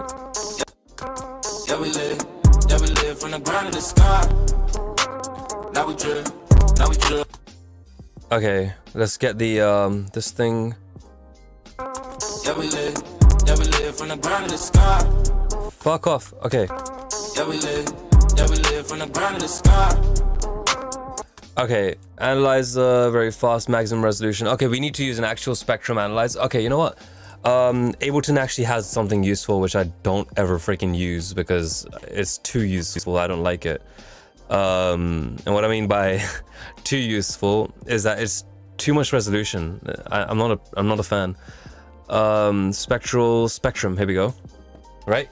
Here we go. We might have something. Right. Block. Yeah, we lit. Okay. Yeah, we lit. Yeah, we lit from the ground to the sky. Okay, and then we will scale logarithmic line max. What is average? Yeah, we lit. Yeah, we lit from the ground to the sky. Now we drip. Now we drip. Whole squad on the way. Never seen. Okay, we'll use this. Even though we should have a spectrum on the bottom. All right, so I'm gonna close this. Check this out. I might have some information.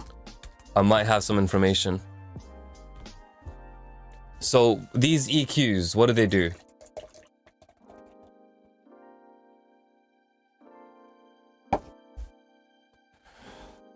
What these EQs do is basically, there is, let's say 100 hertz over here.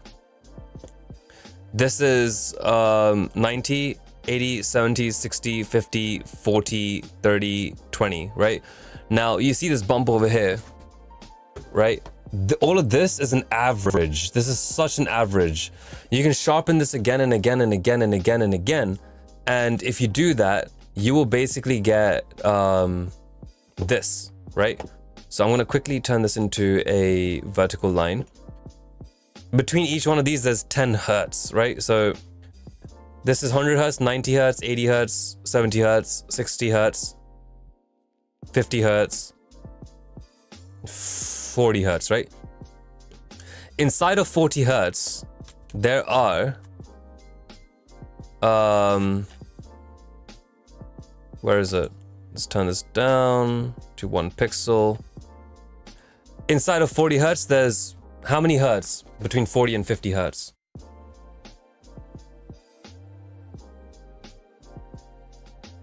Spaceman, you're spaced out. Okay, between 40 and 50, there's 10, right? You have 41. Wow, it's too thick. Whatever. 41, 42, 43, 44, 45, and it's gonna be every single one, every single frequency is gonna be its own line, but this is just an average of all of those lines, right? On an EQ or a spectrum analyzer. So let's take a look at it like this. Let's take a look at the distance between 40 hertz and 50 hertz. There's, where is it? Line 1, 2. I'm going to be faster about this. Copy, paste. 3, 4, 5, 6, 7, 8, 9, 10, right? This is going to be 41, sorry, 41. Let's do 50 just to make it easier. 51, 52, all the way down to 60, right? Now, 51 hertz, right? Let's take a look at the difference. 51 hertz. 51 hertz looks like this, right? Whatever. There's 51 of these wave cycles per second, right? 52 is going to be the same thing, except a little bit faster. You see where I'm going with this? Right? Then you have 53, which is even faster, and 50 even faster, whatever, it goes on, right? But this is called the fast Fourier transform. Every frequency, right, has its own individual waveform. So whenever you take a look at, you know, let's say we have like a kick over here, Control-Alt-B. Like this is a kick, right? Nothing wrong with it. Just a regular kick. Let's do this. So what do we see over here? Over here, we see the fast Fourier transform in place.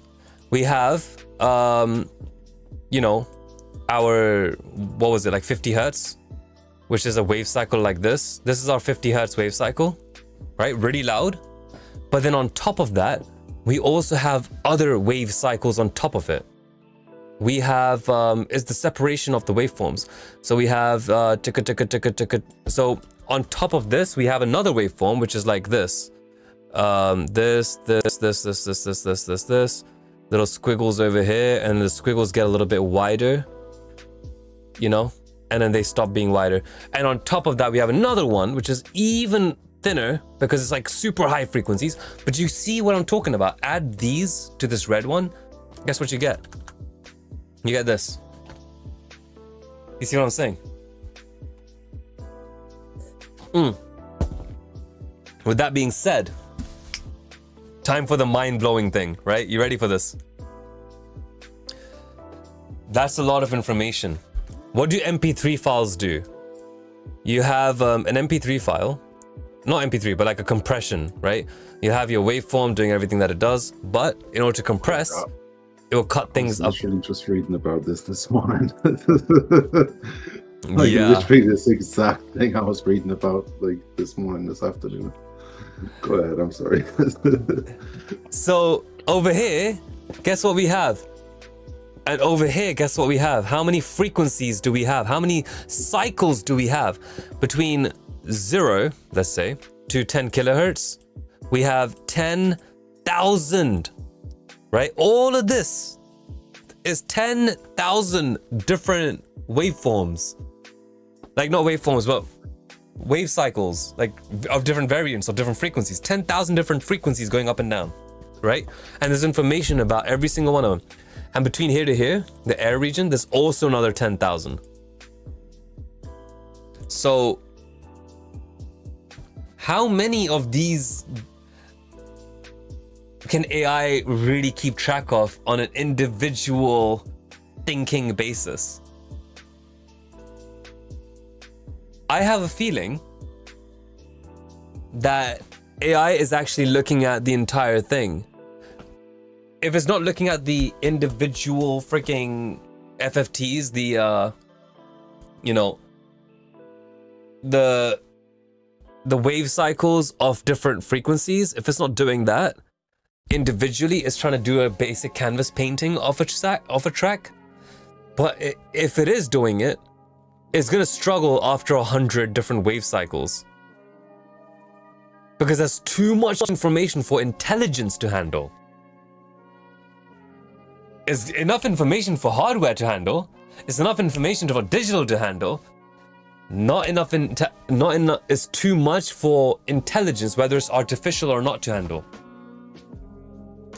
You go to ChatGPT and you say to it, give me the information of this song from start to finish.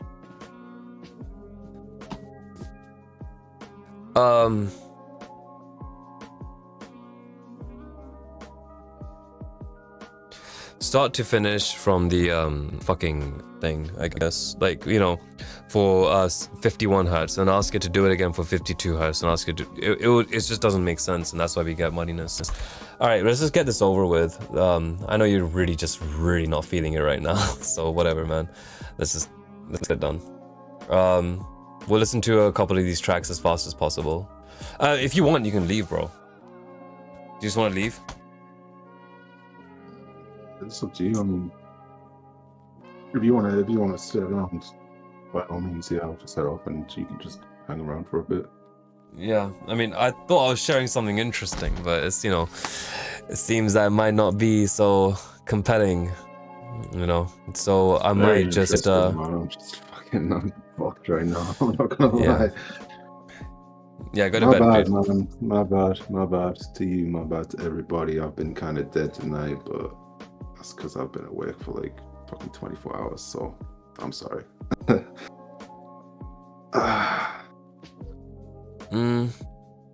How about this? Let's just take a look at these tracks next week, right?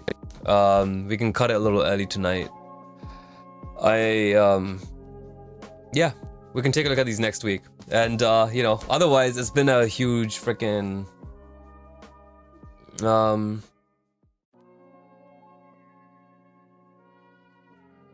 I just feel like what I said is something that kind of goes over why AI is just not gonna have a good time with this shit, with music. On a technical level, I don't think it makes sense for AI to be able to do it. I'm not gonna explain this ever again, because it's just too long and I get bored just talking about it, because, like, you know, whatever. But like, yeah, I mean, you know, yeah, it's chilling. All right, so I guess we'll call it for now. Thank you guys so much for showing up. Hope you've had a lovely evening. We'll you know, we'll take a look at these tracks next week and we'll go over them. It's gonna be great. There's a few interesting topics that we can take a look at next time as well. But other than that, like, yeah, good shit. Blessings to everybody. Wonderful to see every single one of you again, as always. It's an absolute pleasure. Hell yeah. All right, well, here's the thing. I don't really know how to end these streams, you know. It becomes one of those situations where one minute I'm here and then the next minute I'm not, and I get that. So you know what, this time what I'm gonna do instead is be like, hey, make sure you come back next week. You know, we'll definitely have some awesome vibes for that time. And you know, hopefully we figure out like a good way to end the show, you know. It's a little compelling, you know. It kind of becomes a weird situation where it's like, you know, one minute I'm here and next minute I'm still here, and you don't really know when I'm gonna end it. So, you know,